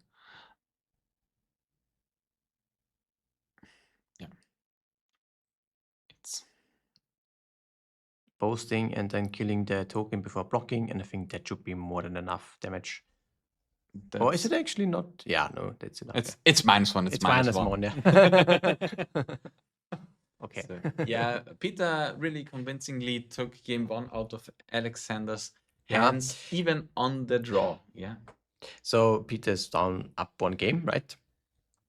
Down. Peter's up. Alexander is down 1 game. Yeah. But what are some things that Alexander can do now? Yeah. Alexander has a very broad mix of different single cards that he has in his sideboard. Hydroblast is slam dunk. That is something that can point any. There's also the blue elemental blast. So he had a split. Let's talk about this a little bit.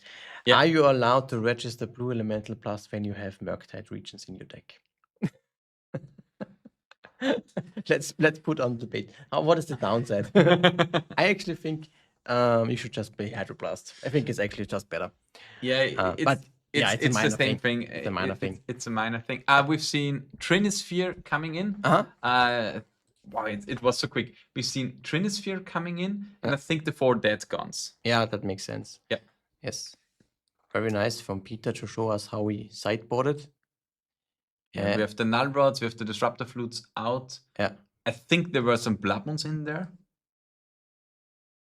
And I think it's kind of okay, because your opponent has to respect it so much. Yeah. that like they it. don't do anything. I like it also that he just goes for more removal on early threats with the dead guns and focuses on beaters and creatures for this matchup and kind of treats it like a mid-range matchup. I really find it interesting that Trinisphere is just a stable card that he brings in, Yeah. even though it seems it's just the one of in the sideboard.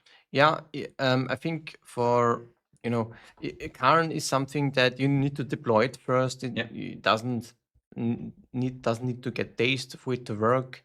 Then you need to take it down, and then only you get the Trinisphere from your sideboard. I think it's much more impactful if you have it in your deck. You just have to draw it naturally, of course. Yeah, I really find it interesting because like Karn in this deck is just a tool to be good against Tron decks.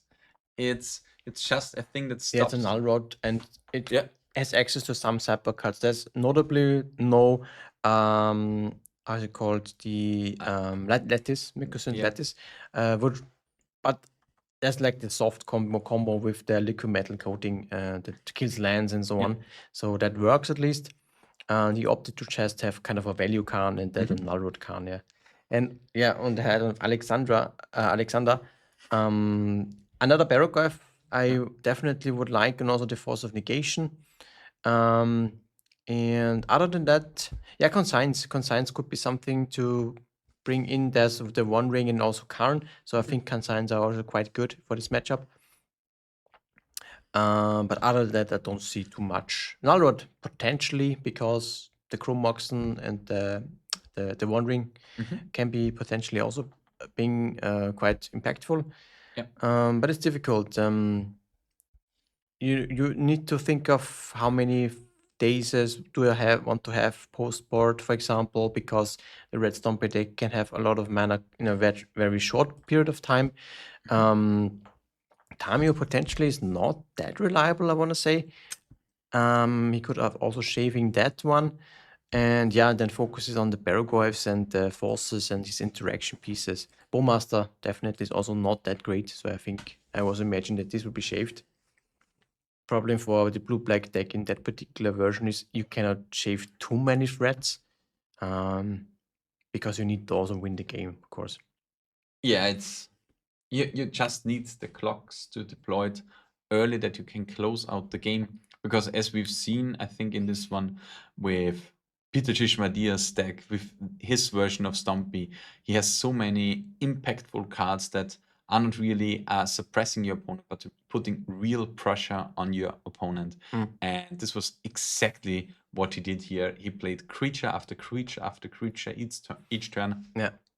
They basically they had value on the front side when being played. They had ETB effects, and in this kind of regard, Fable of the Mirror Breaker is like one of the best ETB creatures, even though it's an enchantment in the deck. Yeah, exactly. Yeah, it just helps him to, sculpt his hand a little bit and helps him with the mana development. It just does it all, kind of. Just need to make sure that you can resolve it. 3 mana is, of course, it's like the minimum for this deck, kind of, because it's all on the 3 and 4 drops. But still. Yeah, this is always kind of the debate in Mono Red Stompy, if 4 or 3 is actually the CMT slot where you decide to have your decks. And this one, it's kind of free with broadside macros. Yeah. But a lot of force actually as well. So really, really excited for the next game. We've seen Alexander Koles maybe mulliganing. He's looks like he's deciding. Peter for sure has kept his hand. This is one of these MDFC cards that can be something. Okay, he was showing it to the camera and was I thought that he would keep it. How was the hand structured? I just had a glimpse on the MDFC that destroys the basic lands, or any land actually. Any lands? But you can hit basic lands as well. So if you really want to bloodlock somebody, can be used in combination with that. I think it was just a lot of lands and not too many action spells. Yeah, the basic locking under Blood Moon with Thunder Skulls, with Thundering Eruption is a really nice play pattern actually. Yeah. It was something that I really liked to do, I think 2 years ago. There I tested Monored Stompy, and again, especially against blue black tempo back in the days with Psychic Frog. It was all about keeping the frog off the table and destroying with Blood Moon in play the basic swamp, and sometimes hoping your opponent doesn't have the days when you want to destroy the basic island. But yeah, I think Peter has shaved a little bit on this Blood Moon strategy for game 2, as we saw it from the sideboarding. But Alexander still has the basic, so I think even if he finds and faces a Blood Moon soon, we should be able to potentially still see a game. Because, it's possible if you have an early Blood Moon on turn 1 or 2, and the opponent doesn't find the basics in time, you can even lock a 2-colored deck like this out of the game. So the potential is definitely still there, and you need to really acknowledge that. Yeah, and as you see now, the gameplay slowed a little bit down. Peter kept the hand with more steady mana, not really any soul lands in there, because you've seen Alexander Kolis just developing a little bit of a slower strategy here. And here we see the Chromox, exile one of the DMDFCs, and maybe we see the Fable that he has in hand. Yeah, Fable is quite nice. I think it's fine to not play around days, because you don't have any soul lands, as you said. The question is, do you really have the time to wait another turn? And I think it's a good decision just to go for something. And if it gets countered like now with that blue elemental blast, it could potentially mean that, okay, my next deployed card will potentially resolve. Yeah, and we've seen like Force of Will in the hand of Alexander. Here we have the Karn on the hand of Peter Chishmadia. I mean, Karn is really nice against Tamio because you can deny all the clue tokens to being cracked. But yeah, any brainstorm solves the issue because Tamio upticks afterwards. Yeah, exactly. We've seen actually a Karn in the hand of Peter. If he has the lands, he can go for that next turn. And it's something when you play a deck like this, you need to pick up all the little hints that were done. And we did not see a daze from Alexander the last turn, which I think he would have actually used to counter the Fable. Because the Hydroblast, or rather the Blue Elemental Blast, would be just more universal and better card to have in this matchup. So I think he can also not play around days a little bit more safely through that.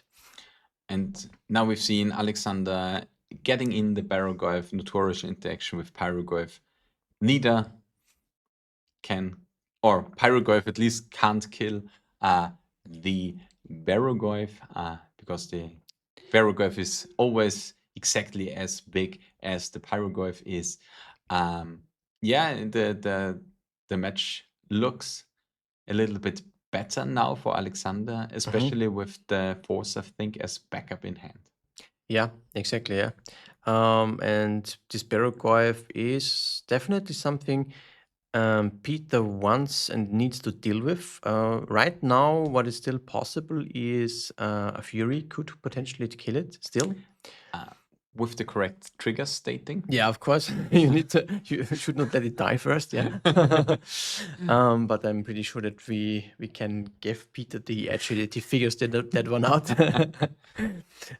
Yeah, the unfortunate case for evoking Fury, which he actually, I think, also has in hand, is exactly the Force of Will on the side of Alexander. Yeah, exactly. But yeah, what do you think besides evoking the Muldrifter?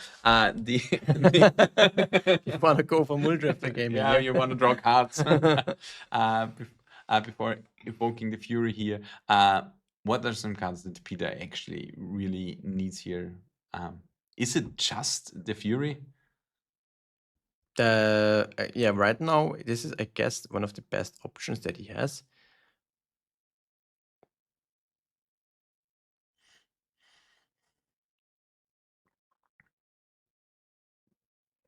Okay. And it seems that he's going for a hard cast Fury. Yeah. You need to have pressure on the board. Yeah. the Fury afterwards would deal with the Barogoev. And I think I misread the hand, and there is no force of will Yeah, in that there. would have been, of course, quite promptly fired off. Or maybe no blue card besides the Yeah, force of will. yeah, could also be. Yeah, that would have been quite huge. This Fury now, if it's on the battlefield, is not only a threat, it also was the perfect answer to Berekev just before it got bigger. So now, yeah, Peter is pretty happy that this worked out, I think. Yeah, and this puts Peter in a really, really great position now. Yeah. He has the counter shut off the future clue tokens. Yeah, and I think now we've seen that Alexander started in a crack clues. Whenever opponent is doing that in a position like this, I'm really starting to think myself, okay, I'm in a good position because that he's really digging to find now potential ways how to either find another Baragoy, for example, or some way to deploy more threats on the board, which is not at the moment the case. Yeah, and it's really, really interesting because the Wasteland, I mean, it shuts down the mana a little bit on the side of Peter.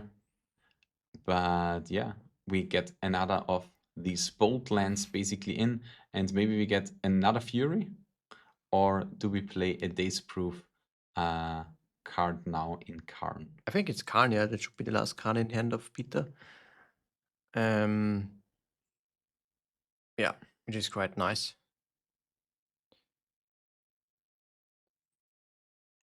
Yeah.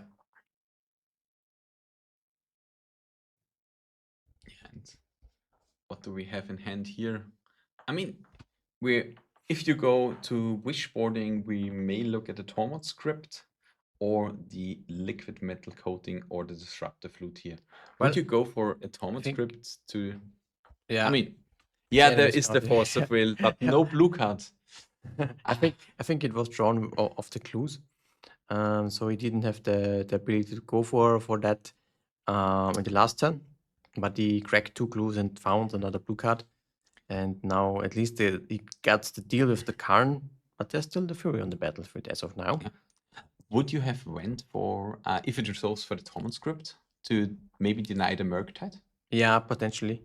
The other option would be, yeah, I think potentially the Thomas script would have been the best in this spot. But let's see. You still only have a 3/3 double strike, and here it especially shines Fury because against red decks, it's a bolt away from dying, but fatal push. Yeah, it's not really helpful. I think he only has like a snuff out that would help. And out of the sideboard, yeah, Hydroblast, of course, is the one remaining. And a Better Triumph, I assume, that would also be brought in. So yeah, he has some cards, but he also needs to find them. Let's see what are the cards in his hand. Is it a flow state? We are flowing. Might be. Yes. And there are at least 2 lands in hand on the side of Alexander here. There is 1 surveillance and 1 underground sea as well remaining, plus now the 2 cards from the flow state and a mysterious one. We may see here now, yeah, Tamio attacking or staying on the backside to jump for 1 turn. It's still 6 damage. It's 1 turn off the clock, increasing it to 2 turns. See the surveilling, putting away the Tamio. I mean, it's just a speed bump in the way to victory for Peter Chishmadir, but there is a lot actually that Alexander still can do in the next few turns to stop the rampage of the Fury. Yeah. Peter will for sure attack. Question is if, I guess with Alexander not attacking with the Tamio, he wants to use it for blocking. Yeah, and he plays the removal spell here, Shatter Skull Smashing, X 3, dealing 3 damage exactly Yep. to the Tamio. Maybe we get in a daze, but we get the removal. Yeah, putting Alexander down to 6. And there's actually would have been with another Tamio niche scenario that rarely comes up, but do you know the text of Sundering Eruption? You destroy any land and then target player can search up a basic land. Yeah, basically. and creatures without flying can't block this turn. Yeah. Which means exactly Tamio can block, and maybe is in this case, or could be in this case, relevant there. But yeah, let's see if Alexander actually finds a Barrogoyf, which would be really insane now. Yeah. First position. Well, Barrogoyf, I think, would likely, unfortunately, only trade with the Fury. Because of the double strike. I think it's not big enough. Or maybe if it's a 6/7, that then would potentially be in a 6/7. We have Just old, yeah. yeah. Actually. Yeah, and we have the Barrogoyf here and the Murktide. And now the tables have turned. Yeah, let's see. Let's count. Because it depends on how big the Murktide is. I guess the Murktide, he's trying to make it to an 8/8, while also making sure that the Barrogoyf is as big as possible. It's a 7/7, which means a 2-turn clock. Yeah, the turns have table basically here. But we have creature, Okay. instant, land, Yeah. So enchantment. 5/6. It's- Okay. It's I mean- 4. It's 4/5. Enchantment. Creature? Instant. Instant, land, enchantment. Sorcery, Yeah, because yeah, of yeah, the Shatterskull smashing. Yeah. Shatterskull smashing. Yeah. But yeah, I mean, you can use the Barrogoyf to trade with the Fury if Peter decides to attack. And yeah. But Peter also draws quite nice cards. Yeah, he does. Mhm. And yeah, would have been bigger if he was a Wild Khan instead of Force of Negation. Yeah. But yeah, the one damage could actually matter because of Pyrogoyf, because now he is not dead to Pyrogoyf, otherwise he would. Yeah. Yeah. Flow state, that is Only one card. only one card, yeah.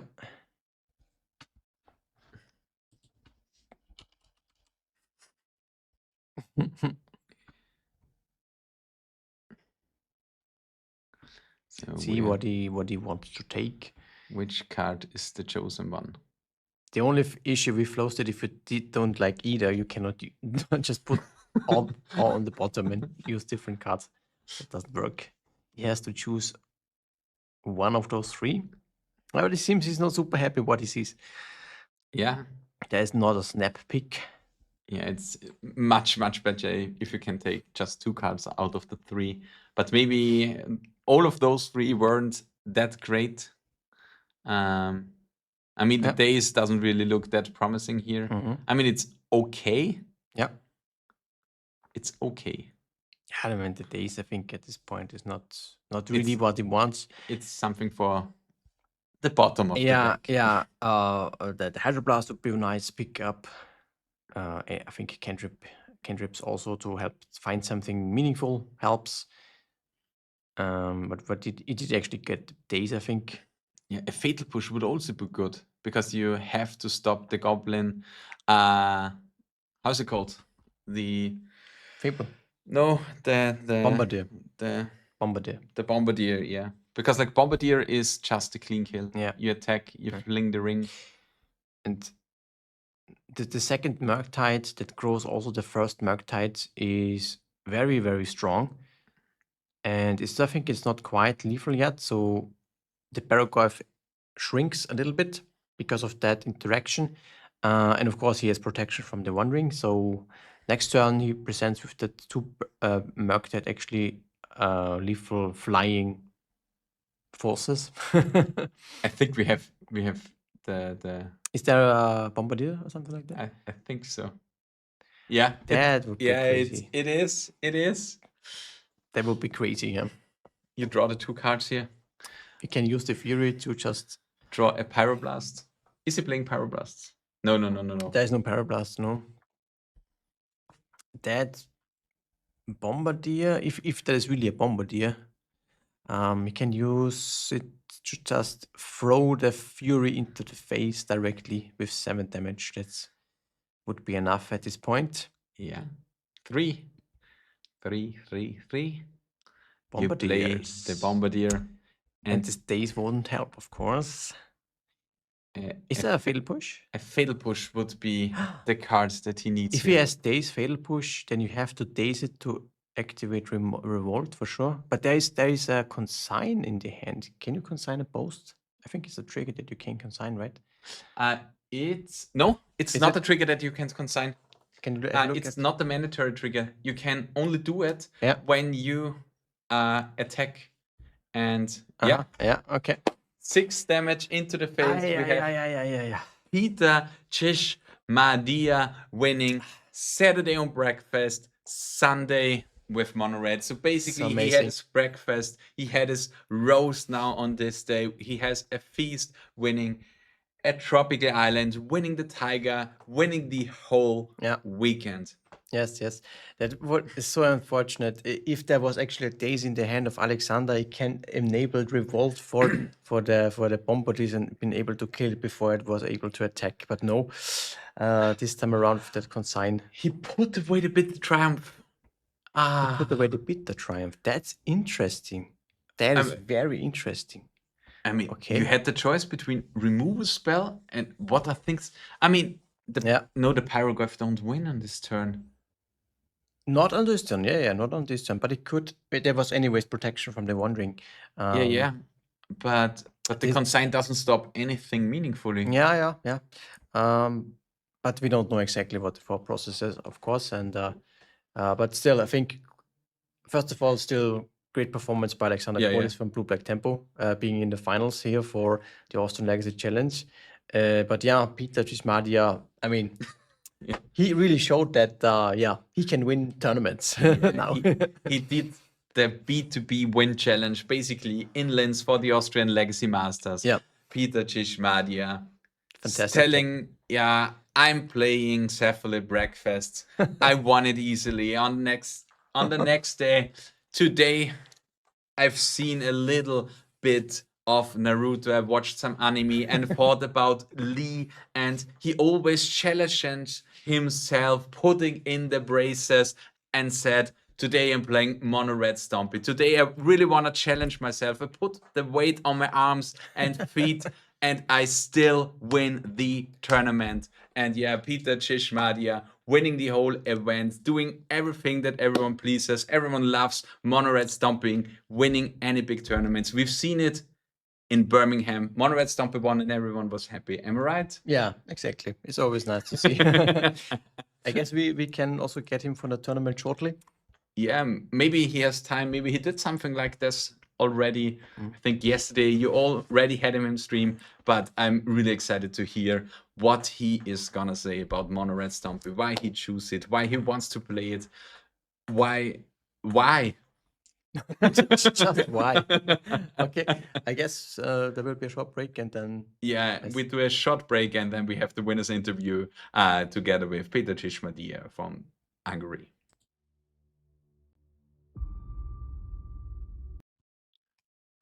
Welcome back to the stream. I mean, we have a really, really familiar face. He was on stream like as many times as me, Philip, Felix, and Daniel. But we have Peter Chishmadia. Hi there. Thanks on for the having stream. me. Yeah, he is good. He's good. He's playing well Magic. He drew sometimes well, which is needed for any big tournaments. But Mono Red Stompy at first. Why? Listen, I never said I'm perfect, right? So sometimes I have my Guilty comfort pleasures? my comfort decks, and this definitely qualifies. I just needed something different today because I like to put things into perspective. So in order to enjoy one thing to the fullest, sometimes you need to balance it out with something different, and that's what happened. It paid out because actually Tomasz, my teammate, hi there, Tomasz. You remember in the morning you said, Peter, I'm ready for you with the sideboard slots. I'm like, are you?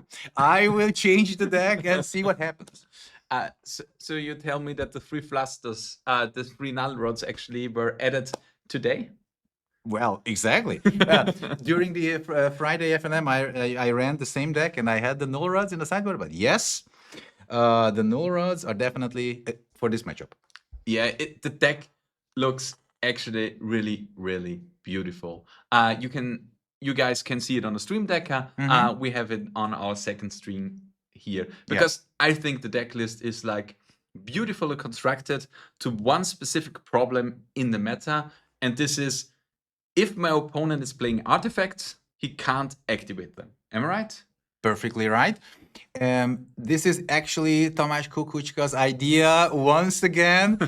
He technically told me how I can capitalize on his deck, and hey, the card choices serve this purpose. Yeah, because like traditionally, if we are talking about we're playing mono red Stompy, it usually is always about the Chalice of the Void. If I'm a Chalice of the Void, if I'm a Trinisphere deck, those 4 to 8 cards are always basically the first cards that's getting added. Besides that, we want to restrict your opponent's mana with the Blood Moon effects. But you basically said, fuck that, I'm playing Blood Moon effects.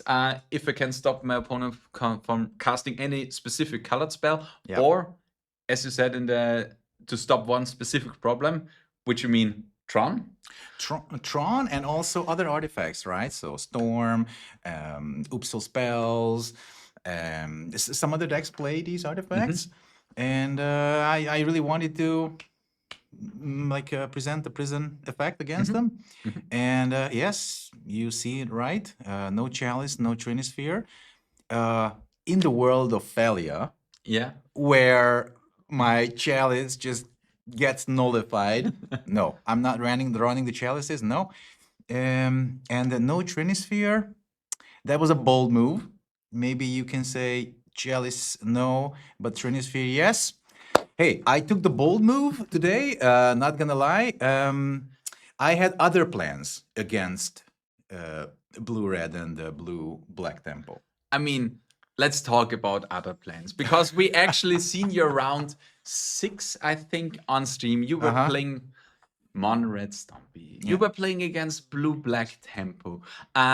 And was it not blue-red, I think? Or blue-red tempo. Blue-red, I think. Or blue-red. And we've seen your sideboarding actually in the finals against those shells where you put out, I think, some Blood Moons in there. And you put in the one copy of Trinisphere. And I'm fairly certain I've seen a possible turn 1 Trinisphere in there winning you the whole game. Am I right? That's exactly what happened. it was because like if you know the deck list from you, I think the opponent did exactly the right thing.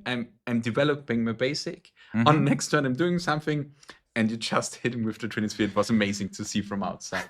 That was a lucky draw. That's why I kept the hand. Yeah. That's why I kept the hand. I needed a lock piece immediately. I was happy I had at least one in the 75. So maybe I need to reconsider. Trinisphere was very good. Yeah, and I mean, you put in your one-offs to the deck that you draw it, and you can call it lucky. But in the end, it's still, in X% of your games, you will have it in the starting hand, and then it's good. But you don't want to put more of those because in X number of game, it's just a bad one. And I really like it as a lock piece off of card that you can develop further. And otherwise in your deck, you have just a lot of threats, the Pyroglyphs, the Furies. It was really nice to see the 1-2 punch with the Pyroglyph and the Fury in, I think, the first game to clear off the opposing Murktide, which would have been a huge problem in turn later on. But something that, as I played mono red a few times already, is like always kind of the land situation. I mean, for Ancient Tomb, for cities is pretty stock. Is there a specific choice for you that you are on 6 mountains and only 6 MDFCs? do you want more mountains? We also see sometimes the channel land or something like that. Is there a specific preference of yours, or? I'm an island enjoyer, island ponder go. Hey, mountain serves exactly that purpose, but it's a bit different. It's mountain pass. Yeah. Because you really want, if you don't have that 3 mana, like play in the first turn, you don't want to risk being wastelanded. So that's why I wanted to maximize my anti-wasteland chances, and basic mountain serves very well this purpose. Yeah, exactly. Basic mountain is really good, and we've seen especially those play patterns pay off in this matchup in the finals. Playing the turn 1 and then following up each turn with a 3-drop, with 4-drop to challenge your opponent. Yeah. And yeah, Shatter Skull smashing scene, it's shine. Well, once again, I just had the exact amount of mana. Oh well, I mean, once again, you said it nicely. I needed that precise turn of events. Yeah. That is what makes the difference, and I had it, and I think it was just luck. On stream, we talked about like Tamiyo actually being a relevant card with text in here to being able to block, even though you may Sundering Eruption a land of your opponent, because it's a creature with flying. Correct. So yeah, really, really nice to see how everything ended, how you won the tournament, and please put your prices a little bit on stream. So first of all, I got the ultimate card, extremely ginormous twin flip tray box. Perfect for the commander decks, which some of my friends might enjoy. So maybe it will serve the purpose of gifting it to someone. And hey, here we go. The second copy of the Taiga into my collection. I told it. I said the story yesterday how I stole my collection like 15 years ago, and now I'm rebuying what I lost. You're replaying basically. Yeah. So, and that's from yesterday. So, boom. So, yeah, it's really, really nice to see the cards in hand, the cards being played in the near future. Yeah. Unfortunately for Breakfast, Nado is banned, so you can't play this exact tropical in Breakfast Nado. But or fortunately for us, well, we no. don't have to play against Breakfast Nado. No, Nado was an abomination. We all agree. It's good that it's gone. But yeah, in the end, thank you for coming here. It's always a pleasure to have you here. Congrats on the win. Unfortunately, that we don't see you in ELM. No, at ELM. I think you would have won, but up until this point, 3 or 4 ELM slots in this season.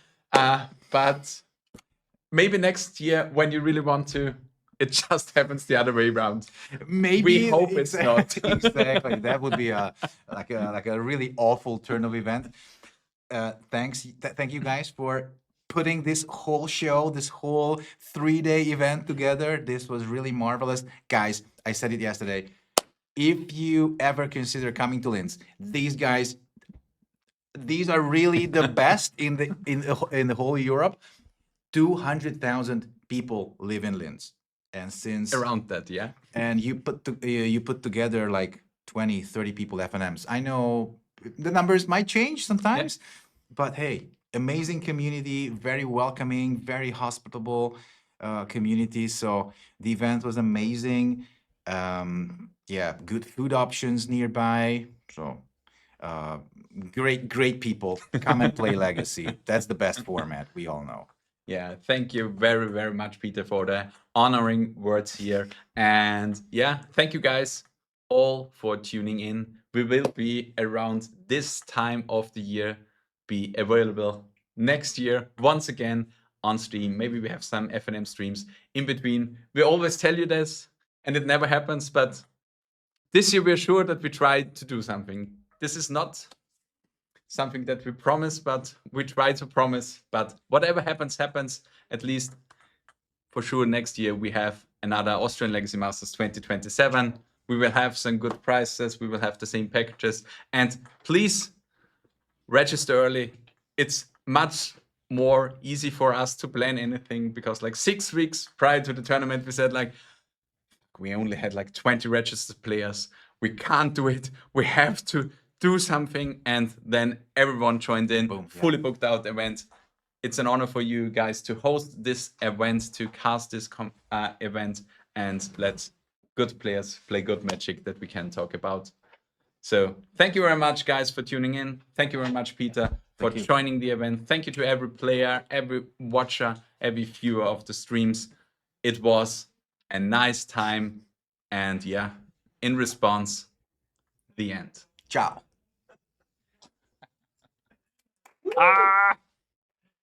Very nice. Schedule pause loop. Bye.